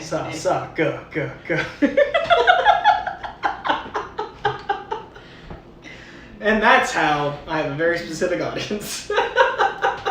This is why we're friends. This is why it's true. This is why the show's 3 hours and doesn't have a lot to say. Yep. There's probably about 40 minutes of pure wisdom within the rest. You have to dig through it though. It's a true treasure hunt. You earn it. You earn it. All right, so now that we've gotten past me sobbing hysterically at a book, fuck, dude, haunted by other potential energy. Such a good line. Yeah. Oh, then we get to Petrichor's spell. Let's just show it. Yeah, so which is after, because they're on. Oh, she's got him kid. Yeah. So basically, what happens is that Alana has. Oh, this now fucking line. This broke me. Oh God, yeah. I never thought of that. Yeah. Like as that being a thing that someone would have to rectify in their mind. Yeah. Like as a man, I never have thought about. So there's a line. So she loses the baby in a ship accident we've talked about. So she has the child within her, but it's not alive. And Petrichor is describing her. Your wife is no longer a mere woman, Marco. Anyone carrying the remains of an unborn wreath child is a sacred vessel. And she says, "Bullshit! I'm a fucking coffin." And oof. It's just my brain never went there. Mm-hmm. Like I never, and that fucked me up. And here's the thing for those who don't know is that unless a woman is able to essentially pass and deliver the miscarried fetus, it can kill you. So that's part of then. Now the book gets into abortion. It tackles one more major topic. The life of the mother is at stake. She is she was like almost 8 months in. Yeah. And she was almost there with this kid, and it's gone. But it is now shown to us that across this spectrum, abortions are banned. So she's gonna die unless she can get this out of her, and they have to go to a true backwoods planet where we are on a desert planet where there's man, this fucking planet is such a trip. Also, the rainbow zebra. Oh, I love the Western planet. There's so much cool visuals. I mean, it's Fiona Staples. They're all cool visuals, but it's so beautiful. I love. It took me a second to figure out what was happening there too, but I love that it's also half undead. Skeletal. It's not even undead; it's just half formed. Yeah. This is actually a great example of.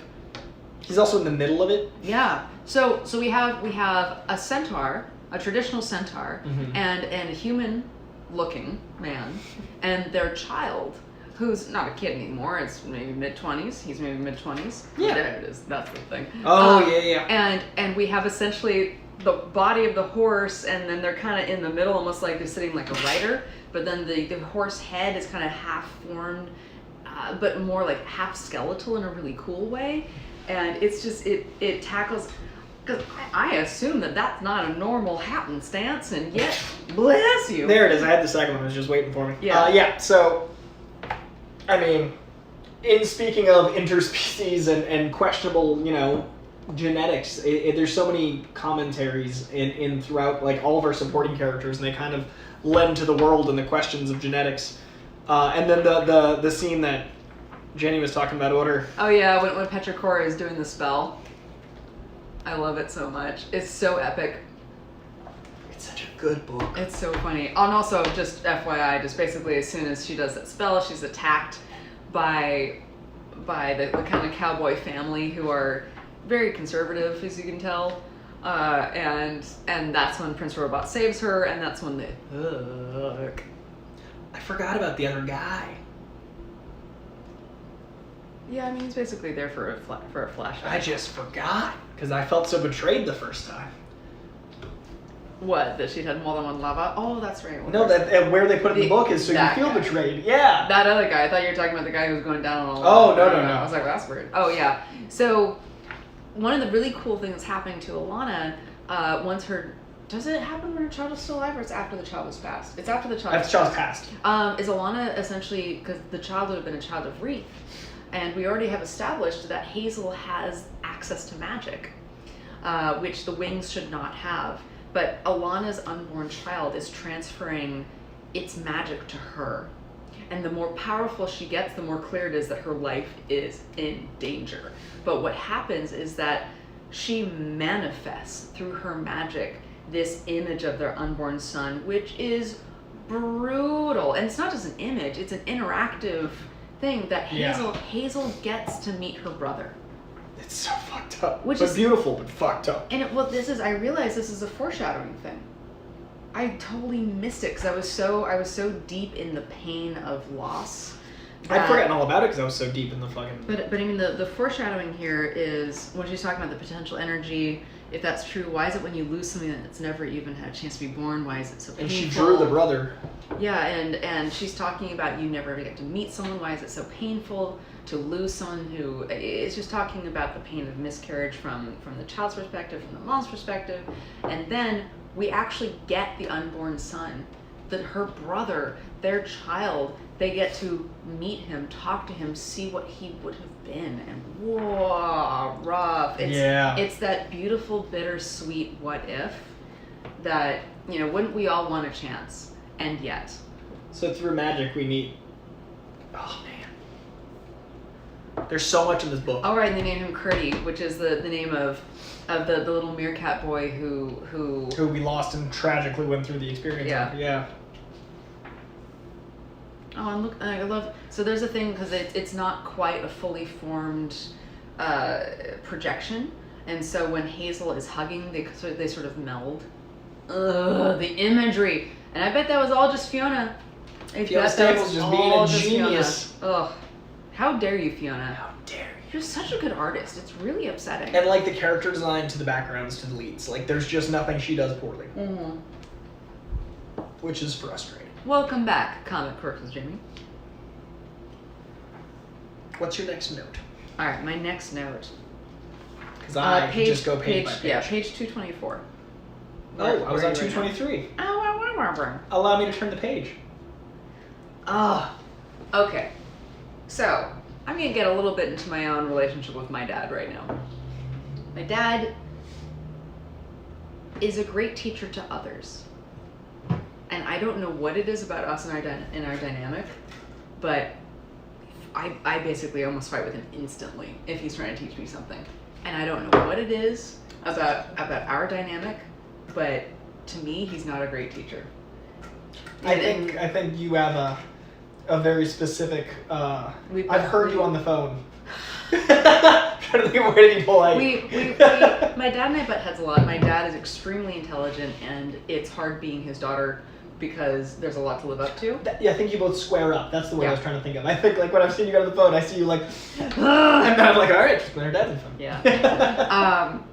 But I also know I have so much to learn from him, and there's so many opportunities there. So it's always this struggle of how much I want to learn from my dad, and he has taught me some incredible lessons, and the most parental thing possible is do as I say, not as I do.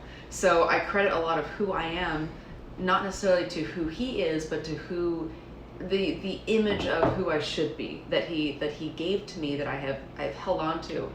And that's almost the time when we butt heads, because I'll say, you're the one who taught me this thing that you're not doing. Yeah.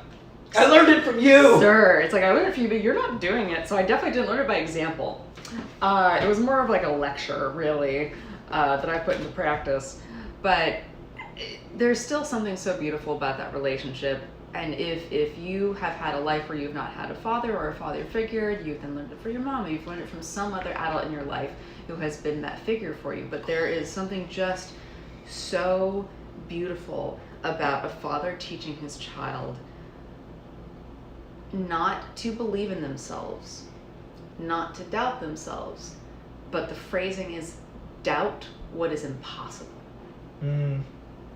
So Hazel essentially has to jumpstart her mom's heart. Alana has her heart is stopped. The magic is killing her. Yeah, the inside, yeah. And Marco is, as an adult, he's trying, if he knows that if he calls in his lightning spell, it's going to be too powerful and he is just going to zap his wife in a bad way. So, but Hazel, being young and being small, would conduct just enough electricity just to jumpstart Alana's heart. And this is it. The spell is fueled by doubt. And it's just that line of doubting. You can doubt what's impossible. I've never heard it phrased that way. Yeah. It's so beautiful to believe in everything because you doubt what's impossible. That's such a fun... And it's like that line of what if I fall? Oh, my child, but what if you fly? Mm-hmm. But it's more of, what if you don't fall? It's not saying you're going to do well. It's saying, but what if you just don't crash and burn? And this comes back to like the magic of family and all the ancestral stuff, but it's also Hazel getting to the point where she believes in herself enough for this. Like, we've seen Hazel grow to this point. And we talked about it in, I think, the first one of these, but like language being a concept in this, like how do you speak language? How do you know this? And then magic having a different font and color and everything else. When we see it get used by her for the first time, there's just something so like powerful in that learning curve. I love this sequence. And then I'm instantly traumatized. I love this character so much. It's so fucked up. I love her. Oh, it just haunts me. This is one of the most, like, I struggled through this section of the book. Well, and this is also so good. So we're essentially introduced to the midwife, to the doctor. And this plays into what happened earlier with us being given, not even misdirection, but being given a hinted suggestion at that deviousness and nefariousness with Curdy and with the Meerkat family, where we are given them as kind, sweet, wonderful people, but given the hint of, yes, but they are also terrorists / freedom fighters / whatever side you're on. And we're essentially told that by the ultra conservative, the Centaur cowboy family, who is basically taking the people who have come to the planet for an abortion and just murdering them anyway, because then that's somehow more okay. That's a whole other sub argument there. And they're told that the people who will perform the abortions are the real monsters, and they make us think that Alana and Mark are walking to a trap. They give us this impression that they are going to their end, that there is no one who will give the actual life-saving procedure. It's just a death on that side.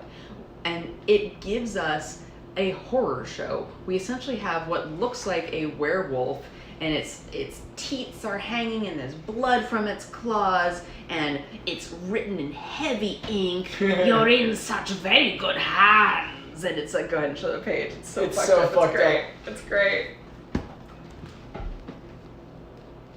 Like, there's so many splash pages in this book, more than most books, but they are so impactful and they work so well, and that one really fucks me up.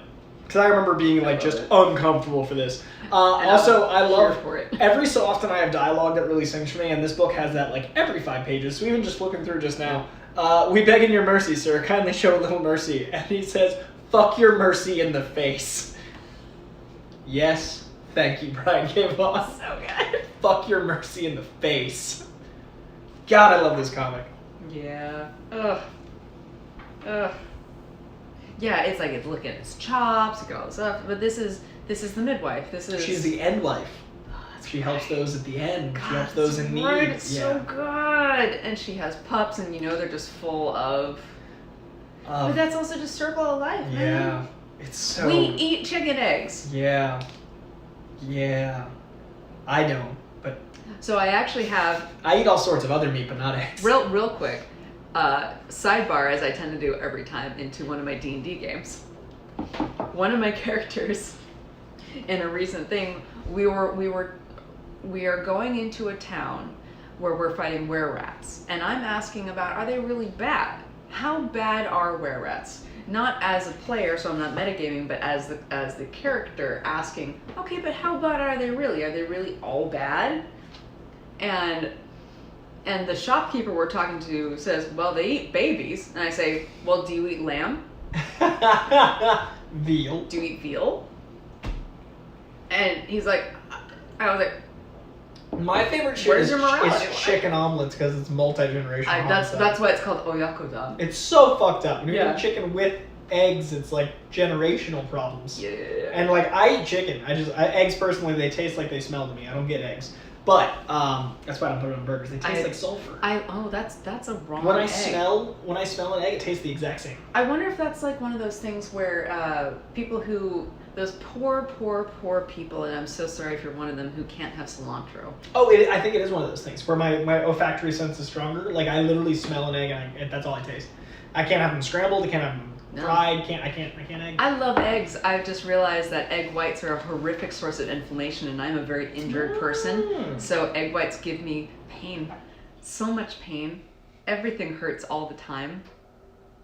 I luckily I'm a bit healthy. I just prefer the not egg. Can I just? I'm gonna give some love to Jimmy here. Comics Quirks with Jimmy. I'm surprised BKV can walk because he has the biggest balls in comics. Respect. Nice. Respect, Comic Quirks with Jimmy.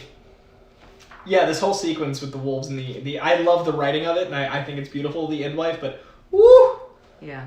And then we lose the baby brother. Oh yeah, when the baby brother is finally lost, but he gets to Hazel gets time with him, and I love how he's still melding into her. It's not he's not solid. Oh, it's very peaceful and lovely. It's peaceful, it's beautiful, it's happy, it's all positive, but man, does it fuck me up. And Hazel takes it so well. What a good kid. She's a fucking champ. I love this. This is the triumph of the book. It's a triumph of the book. They are not they are a. What else? What else is good? A triumph in this book? You know what? Hazel? You know what a triumph in this book is? Hazel's whole growth. Sploosh! There's triumph. I really love how positively they portray sex in this book. It's very important. No, most books don't. I mean, his weight loss journey. Yeah. Oh, I forgot this fucking character. Jesus Christ. Awful character. You know, actually, this. Okay, so we launch off of all this really traumatic stuff with our main heroes, and then we get back into. Then we get. Please call me Jimmy. Comic Quirks is my dad. Mid-thought, nice. I caught that, and it fucked me up. Well played, sir. Well played. Nicely done. Full credit. 10 points to Gryffindor. So good. Sorry, you were saying. No. That was perfect. So we have the Will, one of our main characters. We have Prince Robot, one of our main characters, who are circling each other, and the Will is everyone is seeking out someone to kill them as retribution for some previous wrongdoing. And people are constantly continuing the cycle of violence and continuing the continuing the cycle of murder. See, the light heavy beer sneaks up on you different. Yeah, that's maybe I don't like it because it's like you know what, this is like you need to have an umbrella in this beer. It's that way you taste the stout, but you're not weighed by it, so you can drink more of it. It's exactly. Experience. This is the fruity girl drinks of beers. No. It's the Irish on the go. You still get the stout, but you got stuff to do. This can happen at lunch. You can still have dinner later. A lot of beers, they're stouts, they fucking settle you in. You have to nap it off. There's no nap here. Keep on going. It's the David Goggins of beers. I don't know who that is. He's an ex-Marine now. He's a motivational speaker that runs ultramarathons every day. So he'll do like a 50-mile run, wake up, do another 50 miles, like every day in a day. How long does that take? What else does he do in his life? Isn't that like... Writes books and runs. All day? Yeah. Yeah, I'm so inspired by David Goggins. You don't know David Goggins. He's a lot... I wake up and listen to him yell at me, and that's how I get a lot done. Does he not have pets? Or... I think he only has gumption. That's all you'd have. I'm gonna show you after, like, he's fucking incredible. I want to see if someone runs 50 miles a day if they're just like skin and bones. He's pretty. I think he's one of the most motivational people of all time. I'll show you. I'm more of a Wim Hof person. I like Wim Hof, but he has like. I love that Wim Hof represents the peace of mind to like overcome adversity, but I never feel like I can apply that in as many ways. Fair. Whereas like Goggins, his like you never stop. I can use never stop all the time. I was gonna say this. As Coy is saying this out loud, I realize, of course, this is the motivational speaker that speaks to Coy, because this is someone who literally does nothing but work. You know what? Oh no, this person would apply to me too. Yeah, what are you talking about? We both had to, you reached out 4 times. I was the one going like, let me look at my scale. Yeah. Anyway. Thank you very much. So That's why we do this show. Where I was going with Saga is... My mom's drinking Di-Serona. Cheers, Mom. Respect. I don't know what that is. Di-Seronas. It's a liqueur. Okay. It's like an almond liqueur, oh. So it's usually like mixed with stuff, but my mom's a G, so she just drinks it straight. That's fair. I do have the amaretto sometimes. Yeah, it's like amaretto. Okay. So it's, or like a limoncello. That kind of like, limoncello's bomb. If you had real like Italian limoncello, like real limoncello. I don't like fake lemon stuff. I don't like fake coconut, so I get that. Okay. I like real coconut. but not fake coconut. On this we can agree. All right. Okay. On to Saga. So. I'm so glad the show has an audience, because frankly, I'd be worried. We're gonna have to go with that third beer. I think it's fine. Because we're on to the Coy. No, because we have to drink. We can't start drinking this until you finish. Don't finish that. Finish that. This is your mother speaking. Thank you. No! Hey, that's your problem, not mine. Saga! The point I'm trying to make is we have our overarching subplots of revenge. We have the Will is seeking out Prince Robot for murdering the stock, but it wasn't like murder in cold blood, it was self-defense, it's this whole thing. These aren't necessarily just cold-blooded murders, but now we have this character, it's essentially like this mole-faced person who has captured the Will and is really, really messing up his game. And this person is entirely driven by the Will having murdered her fiance, and murdered is again the wrong word. The fiance was one of the guards back on the sex planet, where our young Sophie, our young slave girl, was being used as a child sex slave. And so even if that guy was just a grunt, he was very much in the wrong line of work. And this person has now launched, like, their life's purpose is to find, capture, and humiliate the Will. And to also, surprise, they're a diplomat. So they have literal intergalactic diplomatic immunity. Has just been revoked. Are just messing shit up in a really extraordinary way. Like this, you know what this is like? This would be like if the family of the mouse medic who died on the battlefield became characters who messed with this and went, the war is a reason why our daughter is dead, and we're going to plant a bomb that's going to set off this chain of events that's going to mess with the story arcs of the characters. This is such... And yet, like, even I'm dismissing this character's pain, because this character also sucks. Oh, yeah. I mean, they're written so well. Yeah, I was going to say, like, does he, though? I think it's a she. I can't tell. Does she, though? The pantaloons throw me. It's a weird outfit. It's a they. It's a very weird outfit. But, like, outfit. I always see pantaloons as a very gestury... They could go either way. Could go over there. Anyway. But it's this character I don't care about. I have no reason to like them. It's not like any of the other characters who have taken other characters captive, who have messed with each other's storylines. We care about them in some way. And we're given this person who their love is a throwaway. I also want to point out, before we get our third beer, one of my favorite things about Saga in general is we talked about the sex positivity, but there's also a ton of body positivity. Yeah. And there's so many different shapes of sexy, and I think that's really cool. Oh, that's right. Yeah. Like, and it's a weird specific thing, but like I really liked when we see one of his exes naked. She's like a different type of fit. Like she's very like a more Olympian hot. And like there's so many details of like what attractive is, like when you're on Sextillion there's a certain attractive, and all of those things I think are super important. But I love the use of Line Cat here, because like he pretends he didn't see her naked the first time they meet, and he says I didn't see anything, and Line Cat goes lying, and this is just so good. Yeah, such quality work. Third beer. It is time. We're on chapter 47. Yeah, we're basically to our final third of the book. Bum, bum. Oh, actually, speaking of body positivity, let's go to 296 real quick. 296, 281. Goose! Oh, fucking man, I love getting Goose. Goose back. So, for all the... Oh, this fucking guy. I love it. And they let it go. Yeah. He's such a sweet boy. He's definitely not his father's. So, speaking of body positivity, this is a thing I noticed that I didn't notice the first time around, but now I've had more friends have kids, and have had more pool parties with their friends who are... Also, those pants, or many of our friends wear those pants. Yeah, but also as a costume designer and as a costumer, people I've worked with before and now after they've had children, it's been interesting to watch their mental shift on how they feel about their bodies, because they're still on-camera personalities. Sure. And I have seen beautiful women who feel awful about the changes their body has undergone from giving life to another amazing person Like, their kids are amazing. They made a person, and they're upset about their bodies because of societal bullshit. Yeah. So we have Alana, who is such a badass character, who has had one child, and she almost had a second, but now she had 2 children. She was almost fully to term, so she's very stretched out. So even though she's very much bounced back, because it's also established that they're actually quite young, I didn't realize. So she's more kind of early 20s. Like, I'd say early 20s here. She's mid 20s at this point, because now it's been what, like 5 or 6 years. They were late teens, so yeah, mid 20s. They in the back of the book they kind of retcon it, so they met in their early 20s. Oh, so she'd be like mid to late here.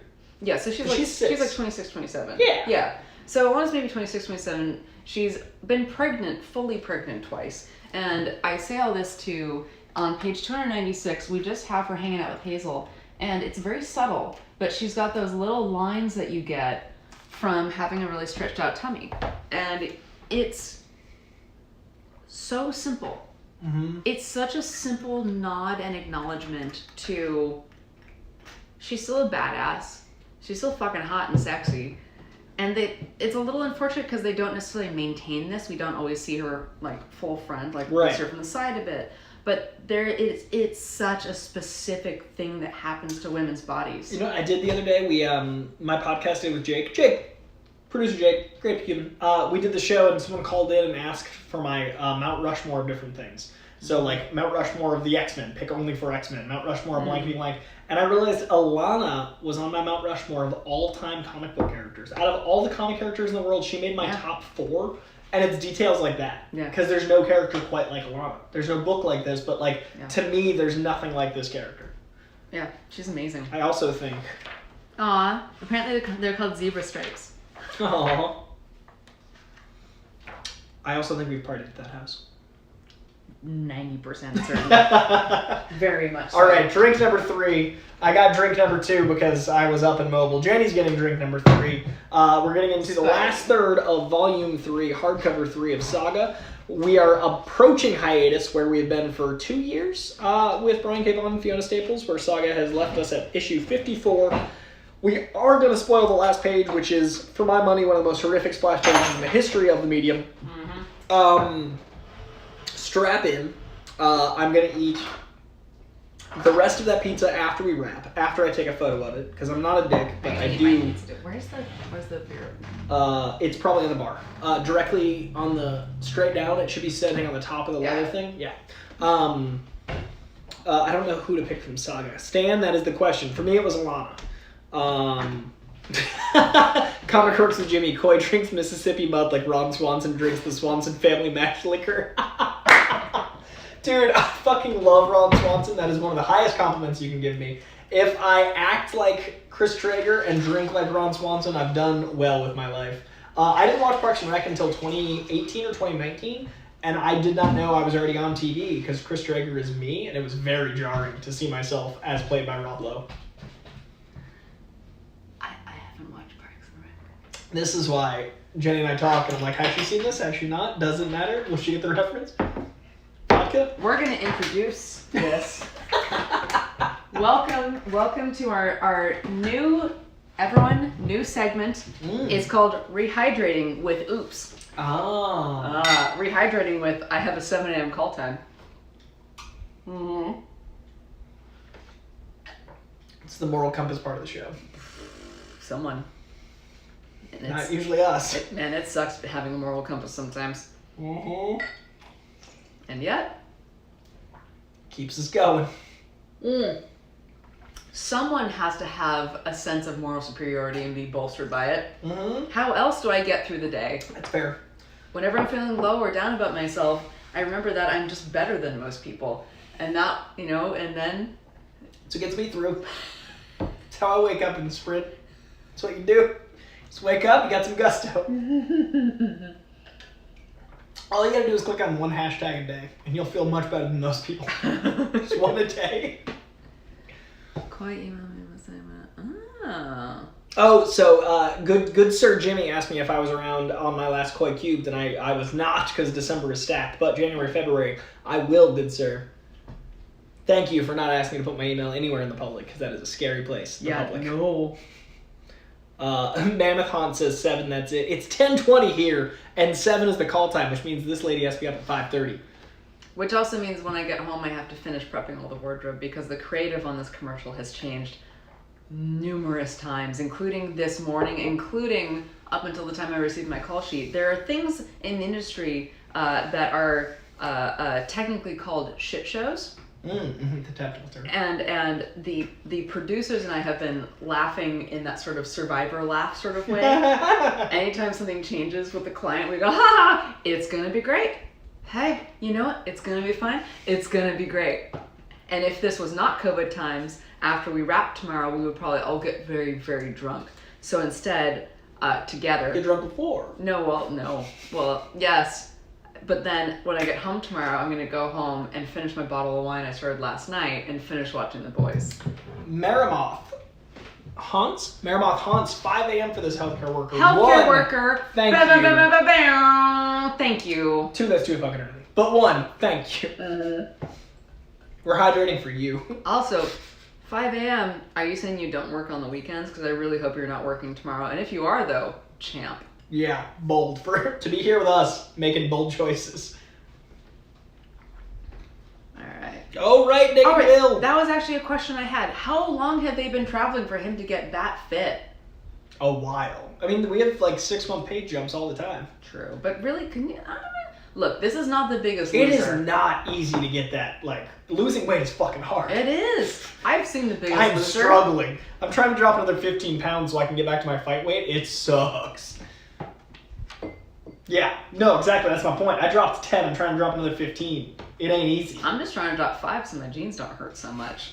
I want to get down to like fight weight, which is like 4 to 6% body fat, which is unhealthy to live at, but it's okay to hit and then leave. Like, I just want to, like, for willpower, David Goggins, I want to hit it. Fucking You know, I just noticed that even the dirt looks like a scrotum.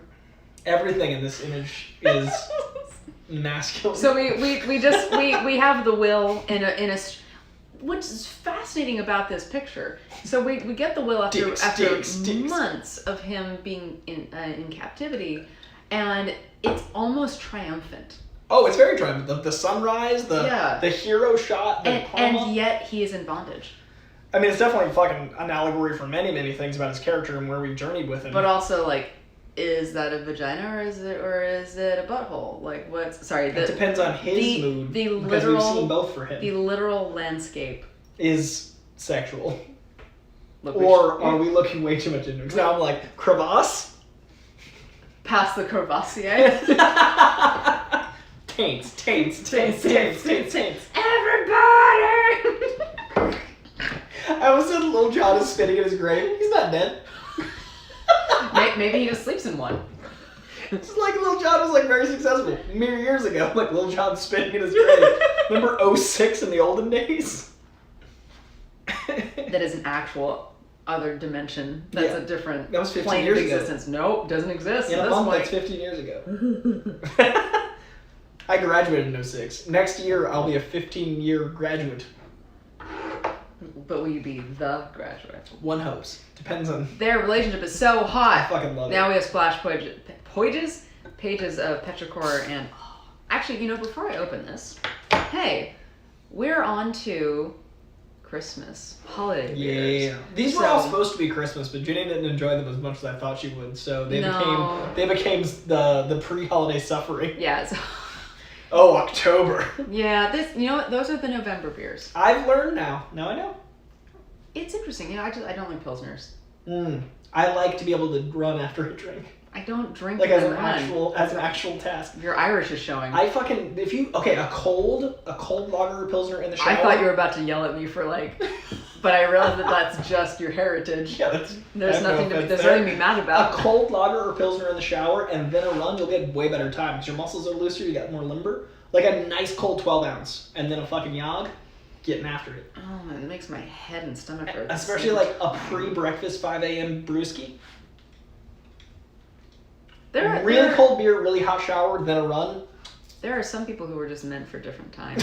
I should be around in the ancient ways and have a grog in my shower. By now you would have grandchildren. That's true. Oh, by my parents' lineage, I should have grandchildren. My mom would be 16. Yeah. My kid should have a kid soon.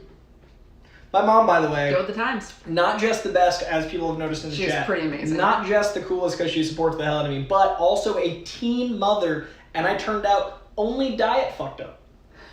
I'm fairly okay. Killed? None. Questionable choices? Aplenty. But the fact that like a teen mom raised me, I'm very, very fortunate, so I should have a grandkid. As a 32-year-old. I'm going to be 38 in 4 days. 38 in 4 days? Yeah, man. No shit. It's weird as shit. I knew you were a couple years older, but now you're 6. Yeah. 38. Yeah, it's weird. That's bitchin'. It's bonkers. I would be, so when my mom was 38, if I was Chevy at 16, 38 and 16 is 22, I had moved to LA.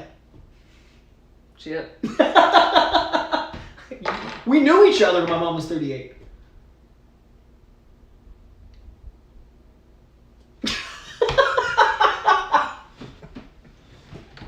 I was like, wait, there's another layer to this. No! By the time you and I knew each other, yeah. Whoa. That's crazy. Holy shit. That's a testament to my mom being a gangster, because that shouldn't be okay.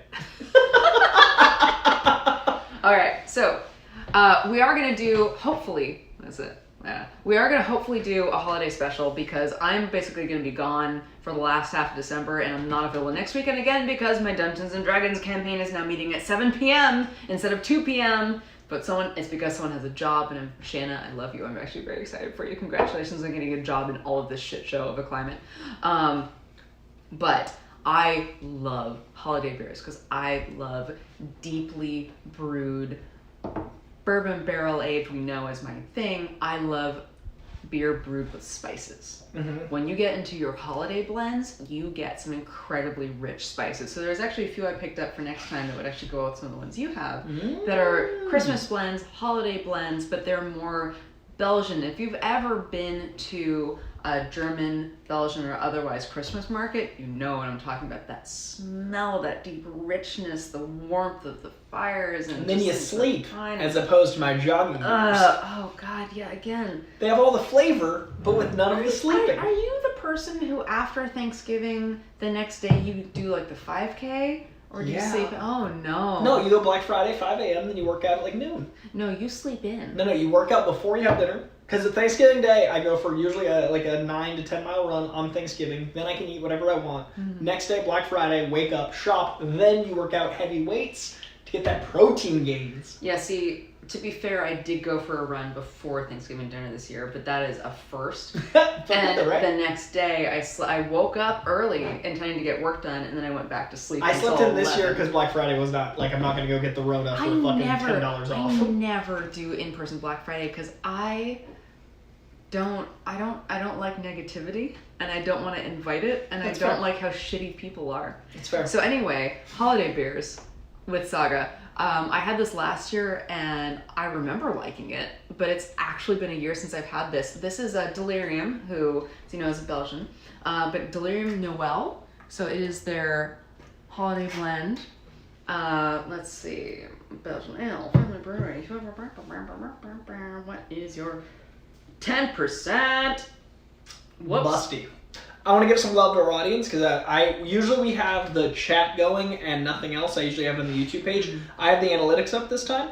The longer we get into the episode, the longer our concurrent viewers are up, which means people are leaving and occasionally dropping out, but most people are staying longer the longer we go. So that is real-time feedback for us to know that this is something you're enjoying. So thank you for being here, and thank you for, on YouTube, to have a 5-minute concurrent viewership is strong for a 2-hour show, so much appreciated. Yeah. And we've averaged about the same amount of people in the chat at all times, so I'm glad you like the show because it's the kind of content I like making. So. And we honestly, we very early on this episode established that this is a spoiler-heavy episode, and we had some people drop out, understandably. Yeah, and we appreciate the honesty because I don't want to fuck things up for the best comic in the game. Like, if I feel so bad if they were like, I'm a fan, but no, leave. Yeah. Well, this is the thing we forgot to post about, frankly, till the last minute. I also didn't know what was happening because my schedule. Yeah, but my schedule.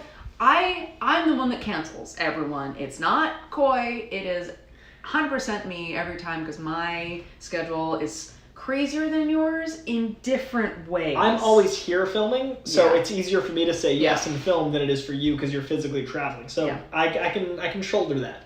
To the point that I was still talking to my producers on the way over here. Speaking of this crazy week, did you hear that Kevin asked me to be in Mallrats too? I just remember we talked about That it. was the last thing, right? Yeah. Okay, yeah, so like... This is important, guys! The first thing I'm doing out of quarantine is going to do Mallrats too, which is like... I was thinking the next time I leave the house is like for work, because all my work is here. That's the next outside work. I've never had Delirium. Ever. So Delirium is the one that it's almost like a chimay sometimes, where it can have that kind of fermented banana. Okay. Very sweet. There's that richness. I missed that.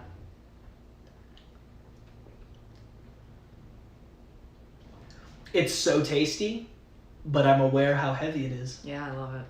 So what happened? It's a great sleep beer. What happened with the beers before is that I would taste them and the flavor would go away instantly. It would be like a beautiful bubble floating through the sky that you pop and it's gone.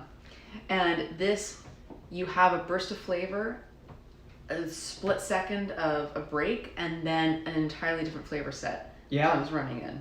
It's delicious. It's delightful. I could not run after drinking it. Everyone watching, David Goggins. You know what? I'd like to say I'm a very grounded person. And I like beers that physically lock me to the ground. I like to be fluid and chaotic. And I think a beer that's heavy on the booze and light on the body allows for more fluid chaos. Why don't you just drink vodka? Because I'm a fucking Irishman. I'm gonna drink whiskey if I'm gonna fucking brawl. Yeah, but whiskey still. Vodka's like a 2-month winter drink. Whiskey stays with you too. That's true. That's true. Man, I love what they would love sausage. Yeah, I just got to that. Last time I saw Jenny, I was like, "You're gonna love sausage," because I literally knew that. And like, I've been waiting for her to get to that exact point because he's like the most different, but it's perfect. I love him so much. I got so excited when they had him. We are gonna have to do the boys show. Just a boys review. I'm gonna DM Derek tonight and see if he'll come on. And like Skype it in, because I'm like good friends with the artist. Like Derek Robertson would be so much fun to have talking about. Was that what first the or show is. second artist? The artist that did the first 46 issues. Okay, yeah. Like the main artist. Yeah, because when I envision it, I think like Mad Magazine. It's so visceral. It's not pretty art, which is why I like it. The most surreal thing was Derek was a fan of my show, Comic Book Shopping, and reached out to come on Heroes. Like he reached out to me, he was like, I'm a fan. I was like, fucking Derek, I don't think you could know that this means so much to me. Because I read The Boys in 06 when I was in high school. So like I was reading it when it was like the edgy thing, and then to like have that guy, Derek's the man. Oh, so when you said you graduated, you meant graduated high school in 06. Yeah, I was supposed to graduate college in 05, and then I didn't finish college, guys. Spoiler alert. Most of us in Los Angeles haven't. There's a reason we're over here being vagabonds and going like, man, oh man, that $6 beer is costly. Some months, $6 beer is nothing. Other months, that Coors Light will add up. No, I still buy $12 beers. I'll never drink. I can't. I love you, Mark Ellis. I can't.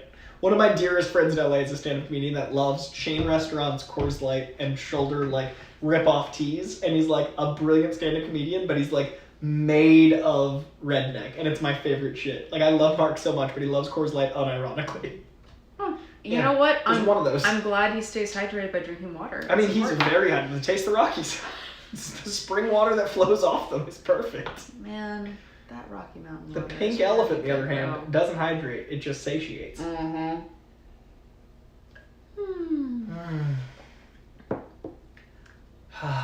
I'm sorry, how does being in college fund Help fund? Are you getting paid to be in college? Teach me how to get paid to learn. I think that's called a grant, or is it a loan? Either way, I want in. Right. If you don't have to pay it back. We haven't checked this in a minute. So when I think of a beer with banana undertones, I think of Hefeweizens, however it's spelled. Yeah, Hefeweizens often have that beer banana flavor, but sometimes Heffies are too soapy for me. They're more citrusy, if anything, really. Yeah, but I get the banana in it, like the sweet. Man, but barely, because when I think of undertone banana, you want that, you get a chimay. Those are like, hello, here's some fermented banana. Do you like it? Yeah, you do. Bearded Comic Bro, great name. I respect Coy's workout game and Black Fridays for sleeping in. Here we go. Comics with Jimmy. I graduated in 2018. How does it make you feel? You know what? It makes me feel very proud of you. As your dad, Jimmy, I'm very proud of you. You did it, son. I was born in 88, so it makes me feel 30. And yet, it's weird, because you say that, and yet I feel like you're 10 years younger than me, but you're not. No. I'm an old soul. but I'm catching up to that old soul.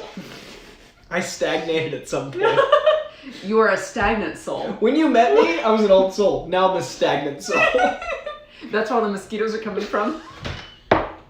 Guys, I have fruit flies in my apartment. I take out my garbage every 2 days. I clean, like, mercilessly, except my laptop. Like, Jenny can vouch. Looking around, I, like, clean my counters. I have no dishes in the sink. Like, I take care of my... Yeah, but Coy then also just reminded me about how intensely disgusting his But laptop is. only the laptop.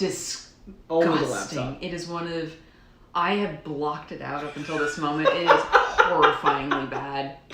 I eat on the go. And frankly, my laptop suffers for it. See, I just get stuff that's oily. Like, I get, like, the oil spots, but I don't have grime buildup. Coy, there are wipes for this. It's a mark of talent. It took work. Did you say it's a mark of talent? Yeah, it took work to get here. This wasn't no easy task. I mean, there's certainly some sort of determination, if not neglect, going on. Agreed. Excuse me. Seconded. Anyway, so Petrichor and hi. Prince Robot. So I just... Like, the fucking actual growth he has as a character. Happy. Yeah, for the first time in the whole book. And even this pose, they're talking about... He literally says that. You know what? Fuck it. Petri, over the past several months, I must admit that I have developed certain feelings for you. He doesn't have that. He doesn't, like... I mean, he doesn't say those things. He has them for the first time. And then I just love how she's like, everything about the poses, when he's telling that to her, he's like, he's holding her hands up, and then as she's discussing something vulnerable, there's just something about the body language that's so, they're lovers in a beautiful, raw, vulnerable, sweet way. Honest. And this is a badass, hardened character. This is someone who's so deeply flawed and is on such a journey, and maybe it's my anime senses, but maybe that's why I like it so much. I mean, I get it. They're fucking rad. Yeah, I also like that much. we're treating characters that are, what is a word that is just appropriate for all? Characters that are not stereotypical, not stereonormative, not cis, whatever the nomenclature is. They're not heteronormative. No, Thank you. Heteronormative. The booze plus the making sure I don't offend anyone catches me. Having characters that aren't heteronormative get an entire, like, fifth of a book. And, like, have them get character development that other characters don't, because it's more important to tell this story. Is super important to me, and one of the reasons I tout Saga so much is, like, I've seen straight relationships. Move on to the ones that I haven't seen. Like, okay, cool. And we don't sacrifice that. Like, Marco and Alana's relationship is super grounded and real. But I love that this feels like something I haven't seen before, and it's not for the sake of commentary. Coy. Bearded comic book bro, thank you for speaking truths to Coy. For those who didn't see it, the comment is, Coy, respect the computer. Get your life in order. Wipes. Comic Works with Jimmy has explained his payment plan. And I also like, Jenny said she was more proud more times than my own dad, but also Jimmy has mentioned your dad is a disabled combat vet. So thank you to your father for his service. I am from a military family, and I understand. Multi-generational. Yeah, going way back. Deeply multi-generational. But I know it can be rough being part of that family line, but thanks to your dad. All right. I'm a second generation comic book fan. That's about all the tours of duty I've done as I've served in the Silver Age. Somehow that's the nerdiest thing you've ever said. I think it was that I somehow got it out with a straight face before I broke. Like, it was so much focus. Like, I had to, like, really, I'm like, I won't get to the period. I got to. Oh, we served in the Silver Age is a very good line. I'm very proud of it.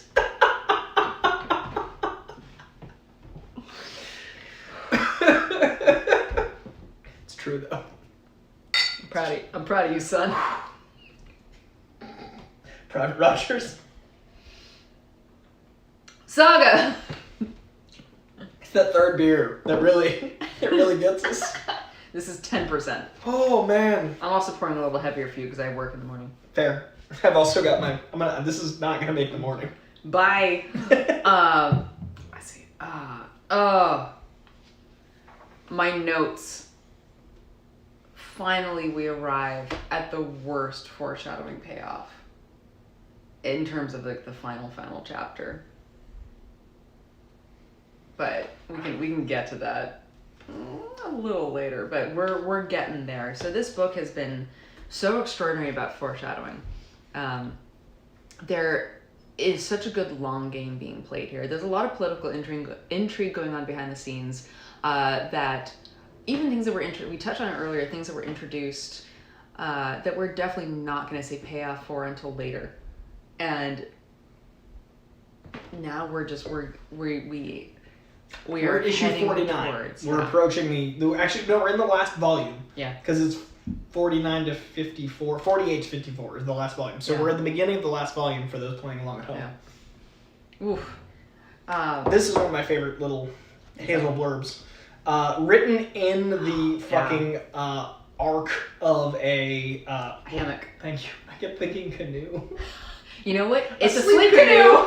You know, those sleep canoes. We were on the same page on 3 that. beers. Sleep canoes are canon. But I love that we both thought of that. We did. I was like, sleep canoe, that's not a fucking thing. It That's is, a weird though. thing to think of. No. Written in the cloth silk canoe is anyone can kill you, but it takes someone you know to really hurt you. Mm. I love Hazel's wisdom. I can't wait to meet adult Hazel. And that's what's coming in phase 4. Volume 4. Like when we come back, we're going to meet Hazel. And there's so much foreshadowing to that world. But yeah, ending 49. And then it follows that up with it takes someone you love to break your heart. Yeah.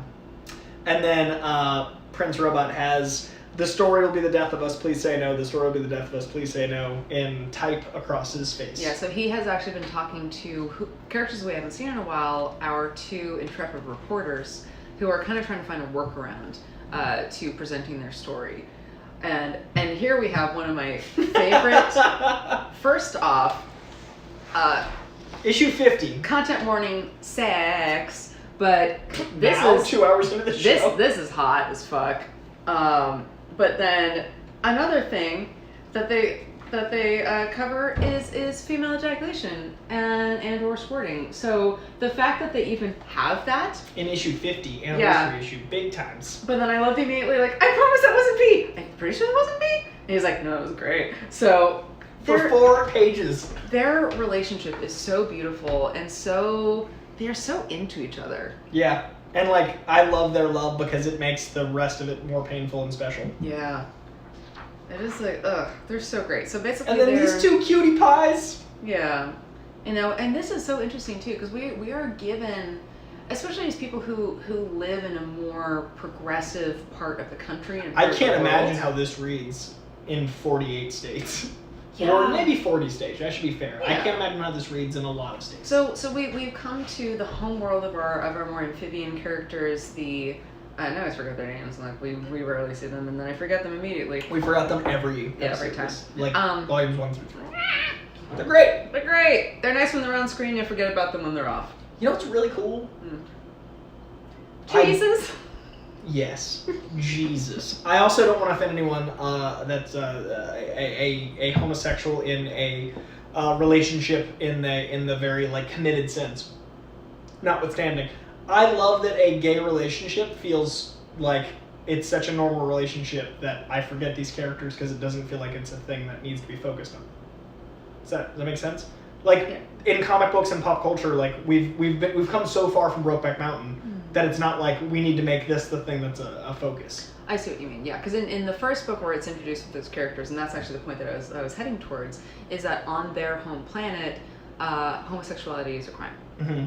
So what's been interesting is we are given this fantasy, sci-fi, crazy bonkers world where I think in sci-fi genres as we have become used to, all this stuff is fine and dandy and no one thinks twice about it. People don't blink an eye at any sort of relationship. Like, yeah. And so we have this very future forward presentation of a sci-fi fantasy genre universe where abortion is illegal, where homosexuality is outlawed, depending on the world that you're on. So yeah, we have these characters who are very much in a committed, deep relationship, and we forget that because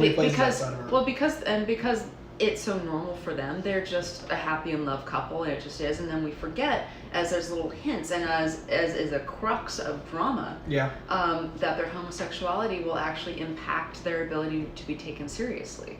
And I think that's great storytelling because it's so much more real to be like, oh right, it is a thing to some people because it's not a thing to us or to this chunk of the country. Like where we live, much further along than a lot of places. Mm-hmm. So I think an overall theme, now that I think about it, of what comes into play a lot in this book is people having something worth protecting and destroying something great because of it. So we have the newspaper editor who is going to release this story about this corruption and about essentially why Fang was destroyed. And it's this huge, and also just a lot of Marco, blah, blah, blah. And like, there's truths that could come out that could alter the course of the universe that are withheld because these two characters are gay. Mm-hmm. And that would reflect poorly on the newspaper. And that's so many parts of like the world today. Yeah. And that's what's fucking crazy. And it's such a massive thing. Dolphin Upshur. Again, Yes. Stan, not so saint, putting in the Thanks. work. Being our @call wiki, thank you for saving us. Yes, Dolphin Upshur. I love those characters because they're just so normal. Also, there's so much more masturbation in this book when you take it abstractly. There's a lot. We just met Mr. There's Zlot, and there's just so like much. wanking, and I love how like perverse it always is. Like there's always like extra around it to make it like, whoa, homeboy. Yeah. Oh, actually, I just realized he's watching gay porn. Right. And it's like, I didn't even think about it. right. That's what I love about this book is like it's there's so many things that are alternative that aren't. Yeah. Not So alternative. again, this is important because the character we're talking about is of the amphibian planet. He's actually, there you go. He's not the editor. He's another bad guy. But I was so sad about the cat. Yeah. There's a lot of death in this book, and one of the saddest deaths for me is that this particular bad-ish guy, has a lion cat that's pink and has a crown. And can you imagine murdering this sweet face because it just told the truth? He's part of the show. Meh. Spider Kitten. He's been quieter today. He has, because he was fed earlier. Yeah, he was fed, and he also pooped. Punk ass. He did though. Real stinky. One of the delays of the show is getting that out of here. It pissed me off that there are people out there that hurt others just because they disagree with who they love. Your conversations make me think this and express this now. Sorry about the rant. That wasn't a rant. That's fine. Stand by it. I agree, good sir. Respect. Suddenly, Dragon come. Stan. Stan, you know what? Hey, to all the DMs watching, instead of a gelatinous cube, how's about gelatinous cube of Dragon come? What As about you it? said that, our concurrent viewers went up, and I'm very happy. If we can say suddenly Dragon come, and that allows for more entertainment. I just hope Brian K. Vaughan or Fiona Staples ever in like 10 years comes across this and is like, what's other people's experience of our book? And like, suddenly Dragon come! We're like, yeah, thanks. Fuck, this book's good. Yeah.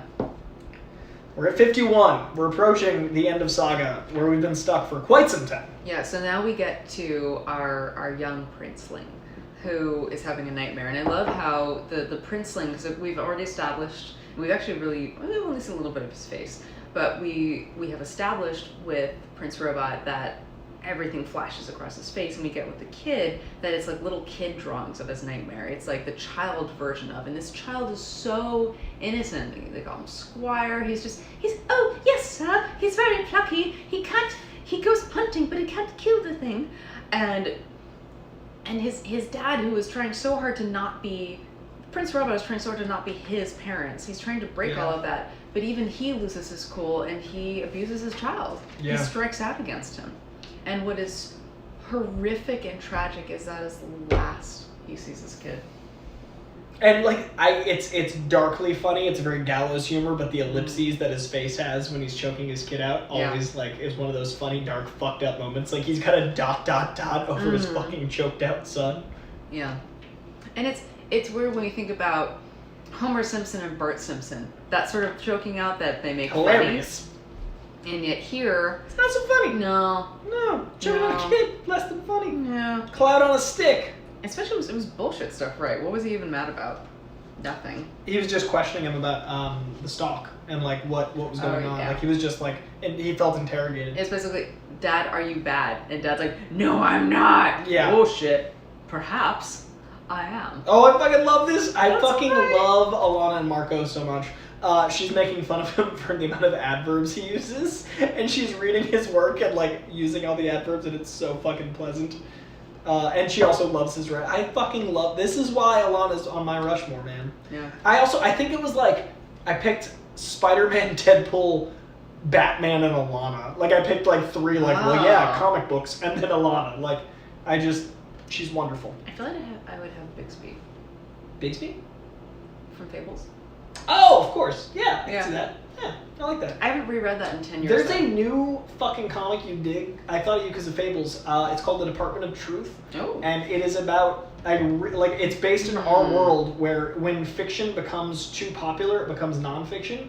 So there's an entire department of the government that stops conspiracy theories so they don't become true. So like, if enough people talked about the grassy knoll shooter, he becomes real so it retroactively makes something true. So Which like the is, boogeyman man, under your bed. that'd be too real right now. Right? It's a fucking great book. It fucks me up. It's on issue 3. It's brand new. I love it. It's so good. Yes, please. Department of Truth. Comic book shopping's back, where I talk about all these books. Boy, do I certainly have time for new media. Ha. Would you like to consume more content that you haven't caught up on? Free time. Yes. So much murder. Yeah, some more murders, so we lose. There's a doffer rupture again. We forget which one's which. But then, we get him being a bad dad, and then he's being a good dad. So you gotta care about him before he fucking bites it, because this is Saga. So we get back to Prince Robot, who's like hanging Bonding out with Hazel, and they're having cute beach times, and everyone's happy in issue 52, so you know it's not gonna go well. Lets you know that things are wrong. Shit's about to get real. Ugh. Just. Yeah. I like the worst square. It's such a weird character. It's like a character who's trying to make fetch happen. The whole thing. That's the whole character. Oh. Yeah. Fuck. I know what's coming. Yeah. There's like this 2-issue build-up to what's coming, and it just fucking breaks me. Regular people will always disappoint you. The Hazel writing just haunts you. Ooh, this fucking guy. And again, we once again have a villain being a hero. So what happens is Squire runs away after he has a really awful interaction with Prince Robot with his dad, and he runs away and is immediately attacked. Like, he's not in a safe area to run away as a child. And our weird mole face person, who is just like a weird, shitty antagonist the whole time, saves Squire. Torturing the will the whole book. Yeah, and it's just being a general asshole, like, saves Squire's life. So the theme of Saga once again is everyone's multifaceted. Yeah. Is no one is truly evil. Yeah. No one is truly good. Well. No one's truly good. Who do you think's truly good? I mean, Marco's close, but he killed because he was a warrior. Who's truly good? Nobody. Name a truly good character. Hey. Lion Cat? Lion Cat! There you go. Thank you. Animals can be truly good. Yeah, again. Yeah, so we've had, now we've essentially come to the point where Prince Robot, who has redeemed himself, strangled his kid, and is now basically offering to save his life. And again, he is about to undergo full facial reconstructive surgery in order to pursue a life with Petrichor, and to pursue a life with Squire where they get to hide their identities and just be happy together. So he has something to protect. There is a reason for his betrayal, even though it is truly his sub-nature. But on his face, we see a captured Hazel and what he is willing to give up. He is willing to completely ruin the life. He's willing to ruin the lives of others in order to get his happiness, which is where he fails. Mm-hmm. Ugh, it sucks. And then a few pages later, the will just kills him. The will gets his revenge. And we jump back to the reporters, which I was very surprised by. When I was reading this, like issue 53, going back to the reporters, I was like, that's not what I expected to pick up, because that's what they do with Saga. And then you get back to the fucking madness on the island. Oh. Yeah, it's like hero than villain. And you also have fucking the Will dressed like a more stereotypical hero. Well, it's funny too, because this whole time, the Will, when he has his cloak, we never see the hood. and now we finally see the hood up. He actually has like a superhero cowl built into his hood, built into his cape. Yeah. Oh yeah, and now we also see the abuse that the Prince Robot dealt with as a child. Like I love the VCR TV. I love that they show that it was the olden times by showing like the more archaic TVs as they evolve. Oh, it's so fucking good. Yeah. Okay, I'm almost done prepared for what's coming. Okay. Alright, so we're rescuing. There's an actual duel going on. Yeah. Alana loses a wing. We see Alana fly for one of the first times. She's flown, look, she also flew after gadooshing all over. But she doesn't fly often. She doesn't fly often. It felt like a moment. Yeah. But and then our villain hero. Oh boy. There's so much death. There's so much revenge. There's almost strange instant payoff with this character, like within the same book of. This person caused some problems, they die, so the mole-faced person is killed by the boyfriend, and then the will literally rips off the head of Prince Robot. It's so much death and destruction in this book. Because you know what? We're on our last fucking issue, and the fucking cover is painful. Opening splash page and the cover both hurt. Get ready. Alright. So, Saga 54. This is where... The opening page is a splash page of Marco, and the only words on it are Dad's folks used to hit him when he was a kid.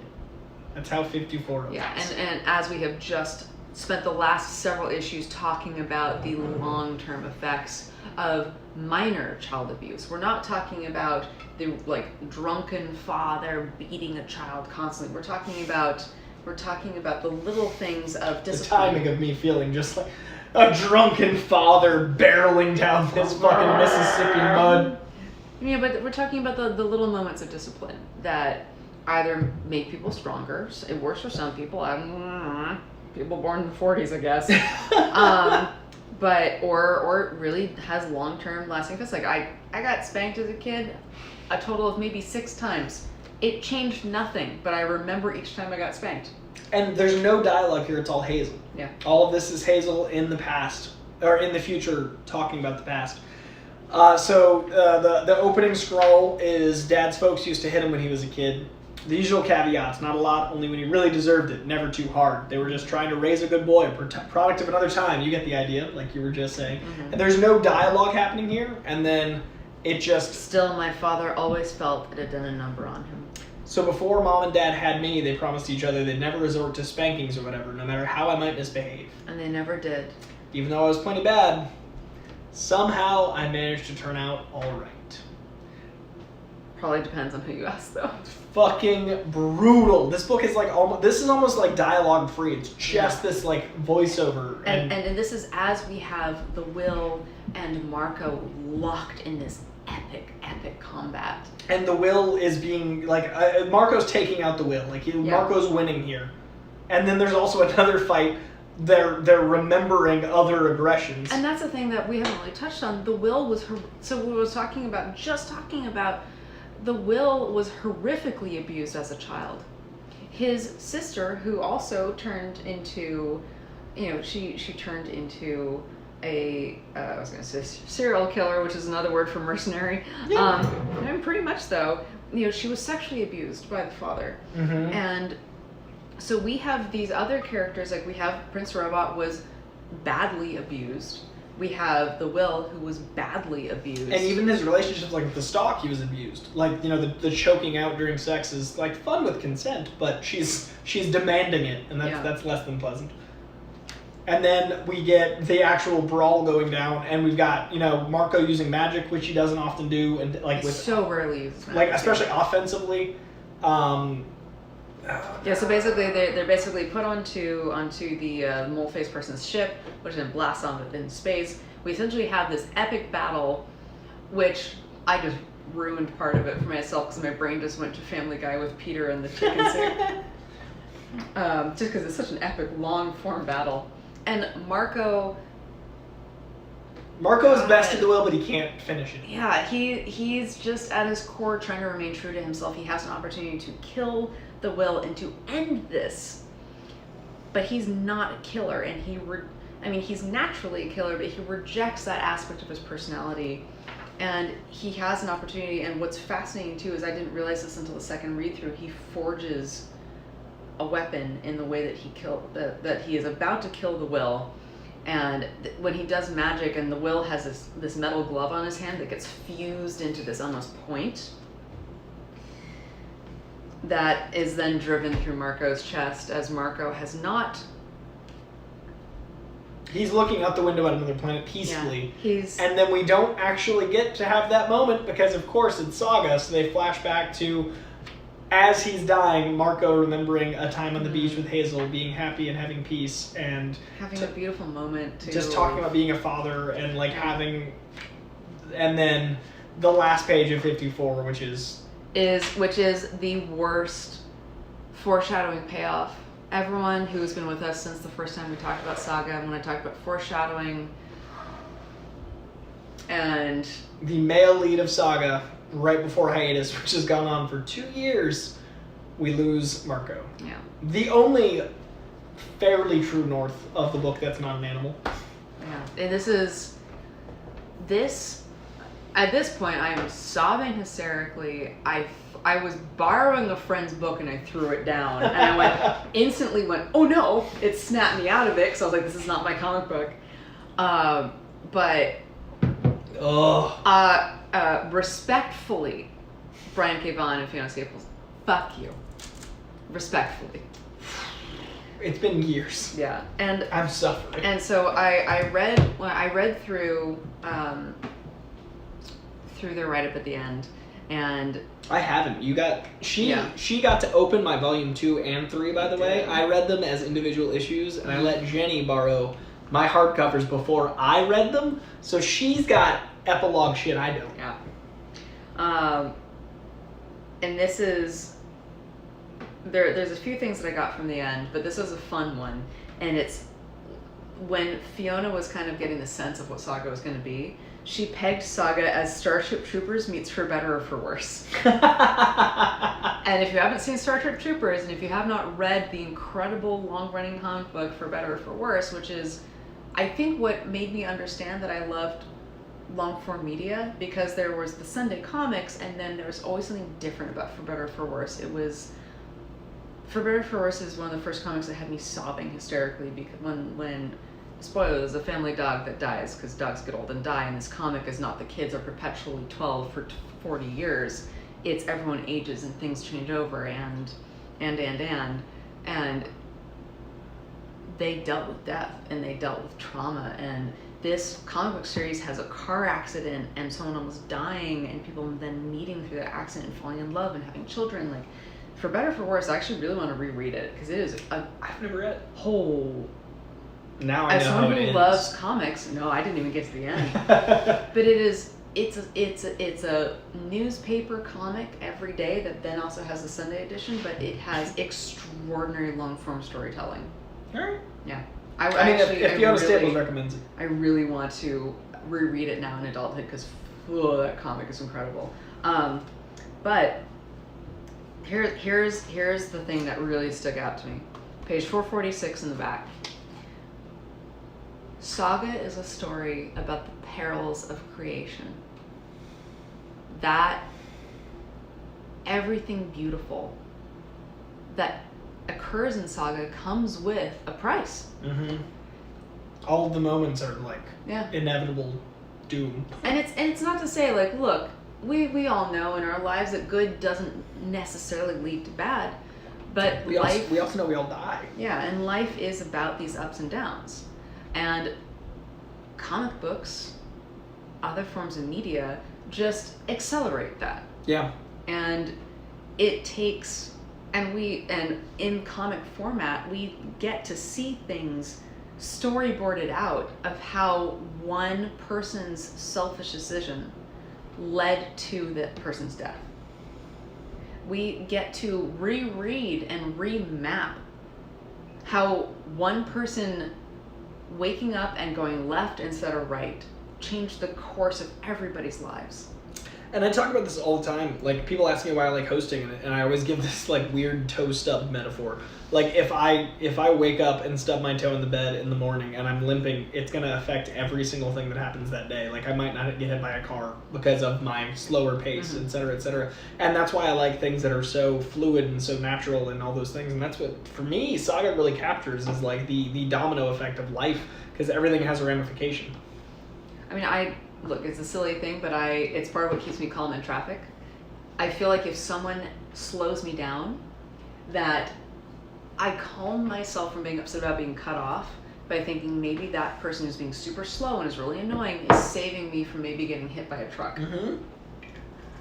So, you know, this is a reminder of how things can map out. And we do this in our daily lives. Like, I often think about, not in a way to bring myself down, but I think about how one choice I made on this one day led to very specific something happening, good or bad. Yeah. It's never a blame thing. It's more of for me, it's always a fascination if I retrace the steps of, like, there's a certain job that I have right now that only came from a very, very painful period of separation. Sure. That that job opportunity wouldn't have happened if I hadn't met this person who I only met because I needed a temporary place to live while my ex and I were having, bless you, a few months of hardship. Yeah. And it's that neat thing where it helps to not justify, but it's nice to be at peace with. It's not justifying. Yeah. It's like finding a positive. Yeah. Like, and I think that's so important because life's hard. So, like, finding the positives in those moments are, like, justifying moments. Yeah. And this book, Saga, is life. God, yeah, man. If there was anything that was so visually, like, if there was a visual in Saga that was so clean in one thing about Saga, I would get a tattoo of it, but there's not, because Saga is so multifaceted. Yeah. Like, if Saga was more linear, but since it's not, nothing feels like it's Saga, you know? That's why I'm getting giant posters. Yeah. Lion cat. No, it'll just look like a weird... Right? Like, there's no single thing that's Saga. Yeah. And that's the beauty of Saga, because life is no single thing. What if you just have the mouse medic? Just the saddest character. No, but when she's plucky, because it says that, you know what, mouse medic is it goes two ways. It's either don't try because you're going to die anyway, or do good until your last possible second. And both of those are so... I'm already so afraid of mortality. I want to show you the art, because I don't know if you've seen it while we vamp about... As we wrap this up, now that it's 11:10, these... Oh yeah, we have our artwork that Coy is getting, which you guys can't see, but I will describe. Oh, boom! So good. Boom! We have that cover. I love that cover. Boom! So, that's left. Yeah. I wish that they were flipped, though, just for the sake of... They're all facing left? Oh, I see. Yeah, they're all going, yeah. So, this is far left. Mm-hmm. This is far right. Exactly. That's center. Amazing. So center, right above Hunter. So we have our Prince robot in a very sort of 1700s pose and style, hand on a globe with the royal robe. And that beautiful red, that lush red, that's gonna look so fucking good right there. Yeah. So that's center. And then we have the beautiful artwork of the Will and Lion Cat that we saw from issue 1. And that's to the right, nearest my wall light. So that's over Daredevil and How to Train. And then far left is that beautiful one of Alana when she is within the service and she is reading Heist's book, blowing some bubble gum, sitting on a piece of machinery. These are 20 by 30s. Picture 20 inches by 30 inches. These are fucking beasts. That's going to be a thing. It's going to be a good color. Right? Nice. And it'll be blue, yellow, and red, and which are primary, which I love. Just fucking splashing right there. Stoked with it. There's commentary. We got people. I'm going to read this. The time I cried in console last year. Oh, I need to read the Jason. Oh, it's so fucking 7 years. Strap in. Don't cry because I'm a sympathetic crier. Don't worry, I'm done crying for the night. It was just the black page after black page after black page that brought the last half of this year home for me again. So, yeah. And Comic Works with Jimmy sends a Streamlab saying, I love you guys. You're so welcoming and fun to listen to. We appreciate you, good sir. Thank you. Yeah. And enjoy college. I'm jealous. Yeah. No, he's done with it. He graduated in 18. Oh, was he the one that graduated in 18? Yeah. I thought 2 people were giving us old people sass. No, I'm pretty sure the comic clerk with Jimmy graduated in 18. Alright. Or perhaps I'm incorrect. I thought someone else. We are 3 beers in. And a whiskey shot. Oh yeah, I do. In fairness to us. It's a coffee shot. It's fine. Yeah, it's totally not. I'm gonna eat the other half of that pizza. I'm very Oh, excited the about that. moment, like as soon as we wrap this. I was gonna say you have a microwave. Yes. Oh, I got a microwave. Okay, Internet. sure. That's fair. I didn't for years. We appreciate you. Oh, hi. High school in 18. Oh.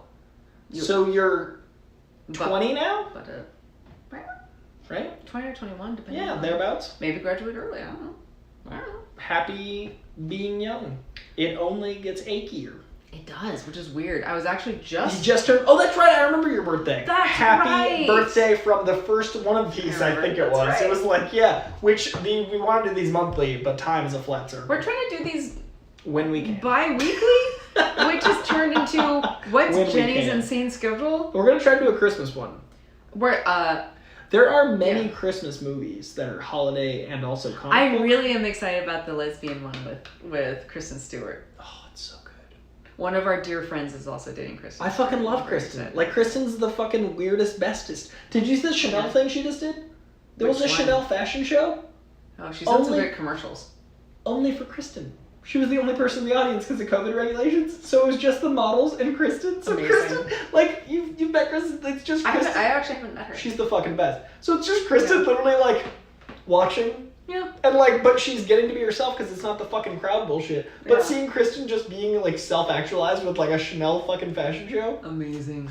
So yeah, I want, it's great. because I don't like rom-coms. I fucking It's so good. hate rom-coms. They are not my thing. I like action, I like sci-fi, I like adventure, I like weird, deep, heady, existential bullshit. I do not like I rom-coms. fucking love rom-coms. I'm really excited to watch the one that I don't know the name of it, but I know the Kristen Stewart's Holiday in it. season, something I like don't that? know. Yeah, it's good. It's good. She's great. Yeah. It's solid. But But she's, yeah. What I was saying was there's a bunch of Christmas comic book movies. So we could do a fucking Iron Man 3, Christmas-ass comic book movie. Fucking Batman Returns is a fucking Christmas-ass comic book movie. It is. Professional. Expert. Oh my god, yeah. So, like, theoretically, we could do, like, The Boys and then talk about the Christmas comic book movies. Look, if we talk about the boys, we're only talking about the boys. It's true. And we gotta drink, like... Do you have the other boys? Because I just have 1 through 4. I have Comixology that has them. I like half of them digitally. Yeah. Yeah. They're fucking great. Yeah. But yeah, we'd have to drink like fucking either like Wee Huey or Butcher. Either way, we gotta drink like a Brit, Man. which is heavy. But that's the thing is I'm gonna just drink like I have access to Belgian beers, which are no. I picked up one that has juniper berries. Ooh. I love juniper. People are very excited about our inevitable Hellboy watch, which I do believe we agreed Yes, to. that's right. Okay, we're gonna do. Because you haven't seen the Hellboys either, right? Nope, none of them. Insane to But we're me. gonna do the boys, Christmas / holidays / whatever you do for the seasons. Also, we're gonna get Jenny a Twitch, and we're gonna start one of these watch-alongs on her channel. Yeah, it's gonna happen. Which one? We don't know, but we're gonna start one of them over Yeah. there. I've never used Twitch either. Our friend Michelle is gonna help us out because we it's new. I need it. I have my stuff. I need to get it started. I've been meaning to do it. I just haven't had any. Twitch is all about consistency. Like, we're assholes and we're like, hey, we forgot to do a thing. Hey, we're doing this tonight, and then people watch it. It's great. Yeah. But Twitch, I think you have to Have a little be more consistent. be Which, around. as a freelancer, No, no. not a thing. We literally got No. pizza and we're an hour late. No.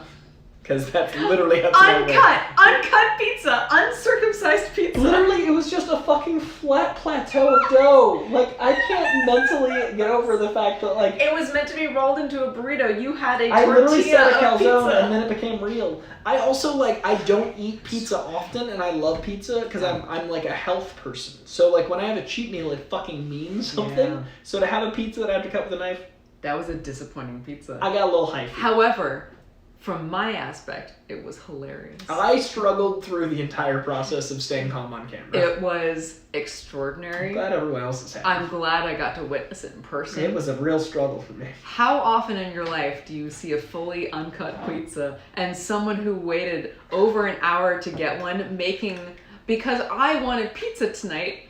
You know my last cheat meal was Thanksgiving? and like I was waiting for like pizza. I was like waiting for a not like traditional. I literally was waiting for that pizza. Like this was a goal through November. If I understood the concept of a cheat meal, it is. I would perhaps be more empathetic sacred. to you. It is fucking church. Cheat meal is a fucking. I'm gonna show you David Goggins in moments. You're gonna understand. All right, internet. Yeah. I think we're gonna call it. We've had a lot of liquid courage and Saga courage and support from you. I fucking love doing this show, so thank you for watching. Thank you for joining us. For these concurrent views going up, which means y'all are staying for longer and longer, which means our meandering is somehow entertaining to not just us. And thank you to both of our moms for being in the chat. They're Thanks, both moms. wonderful folks. And everyone in here, Comic Quirks, Jimmy, E. Walter, Stan, Varen is new, welcoming, or Varen wasn't talking. I saw Varen pop in earlier. E. Walter, all the folks that have been here for the long haul. We had 2, that's true. Yeah. Thank you guys very, very much. We will be back with another one of these. We'd say a date, but that wouldn't be fair to you. I am going to postulate a week and a half. If only because if we do not do this midweek, not the coming week, but the week after, I'm literally not going to be in the state of California. I'm taking the week of Christmas off of phones. But if we can scheme it before I take that week off and like plan it, I don't need a phone for I'm this. thinking like 14th, 15th-ish. Oh, that's before I take my week off. Yeah, that's doable. Because then I'll be back in town after the Christmas holidays, which will be more like right before New Year's. So, okay. You know what? We average about one every month-ish or so, but let's see if we can do I don't think we've done weeks. 2 in a month yet. Well, it's my birthday month, so it's time. We'll see if we can do it. We're going to try for again this month. We will not give a date because that would be not fair to you, but we're going to try for again this month and have it. Maybe we'll advertise it more than 4 minutes just, before. Set it up. I literally, you were tweeting on camera. Like, we set this up while you were actively making that happen. We're great at this, guys. Guys, the internet's not made for procrastinating, but we appreciate you. All right, we're going to wrap this up. Thank you all for being here. I'm going to have everybody. More pizza. I'm going to cut it myself. Me too. But mine's already cut. Fancy as fuck. Over here with the cut pizza.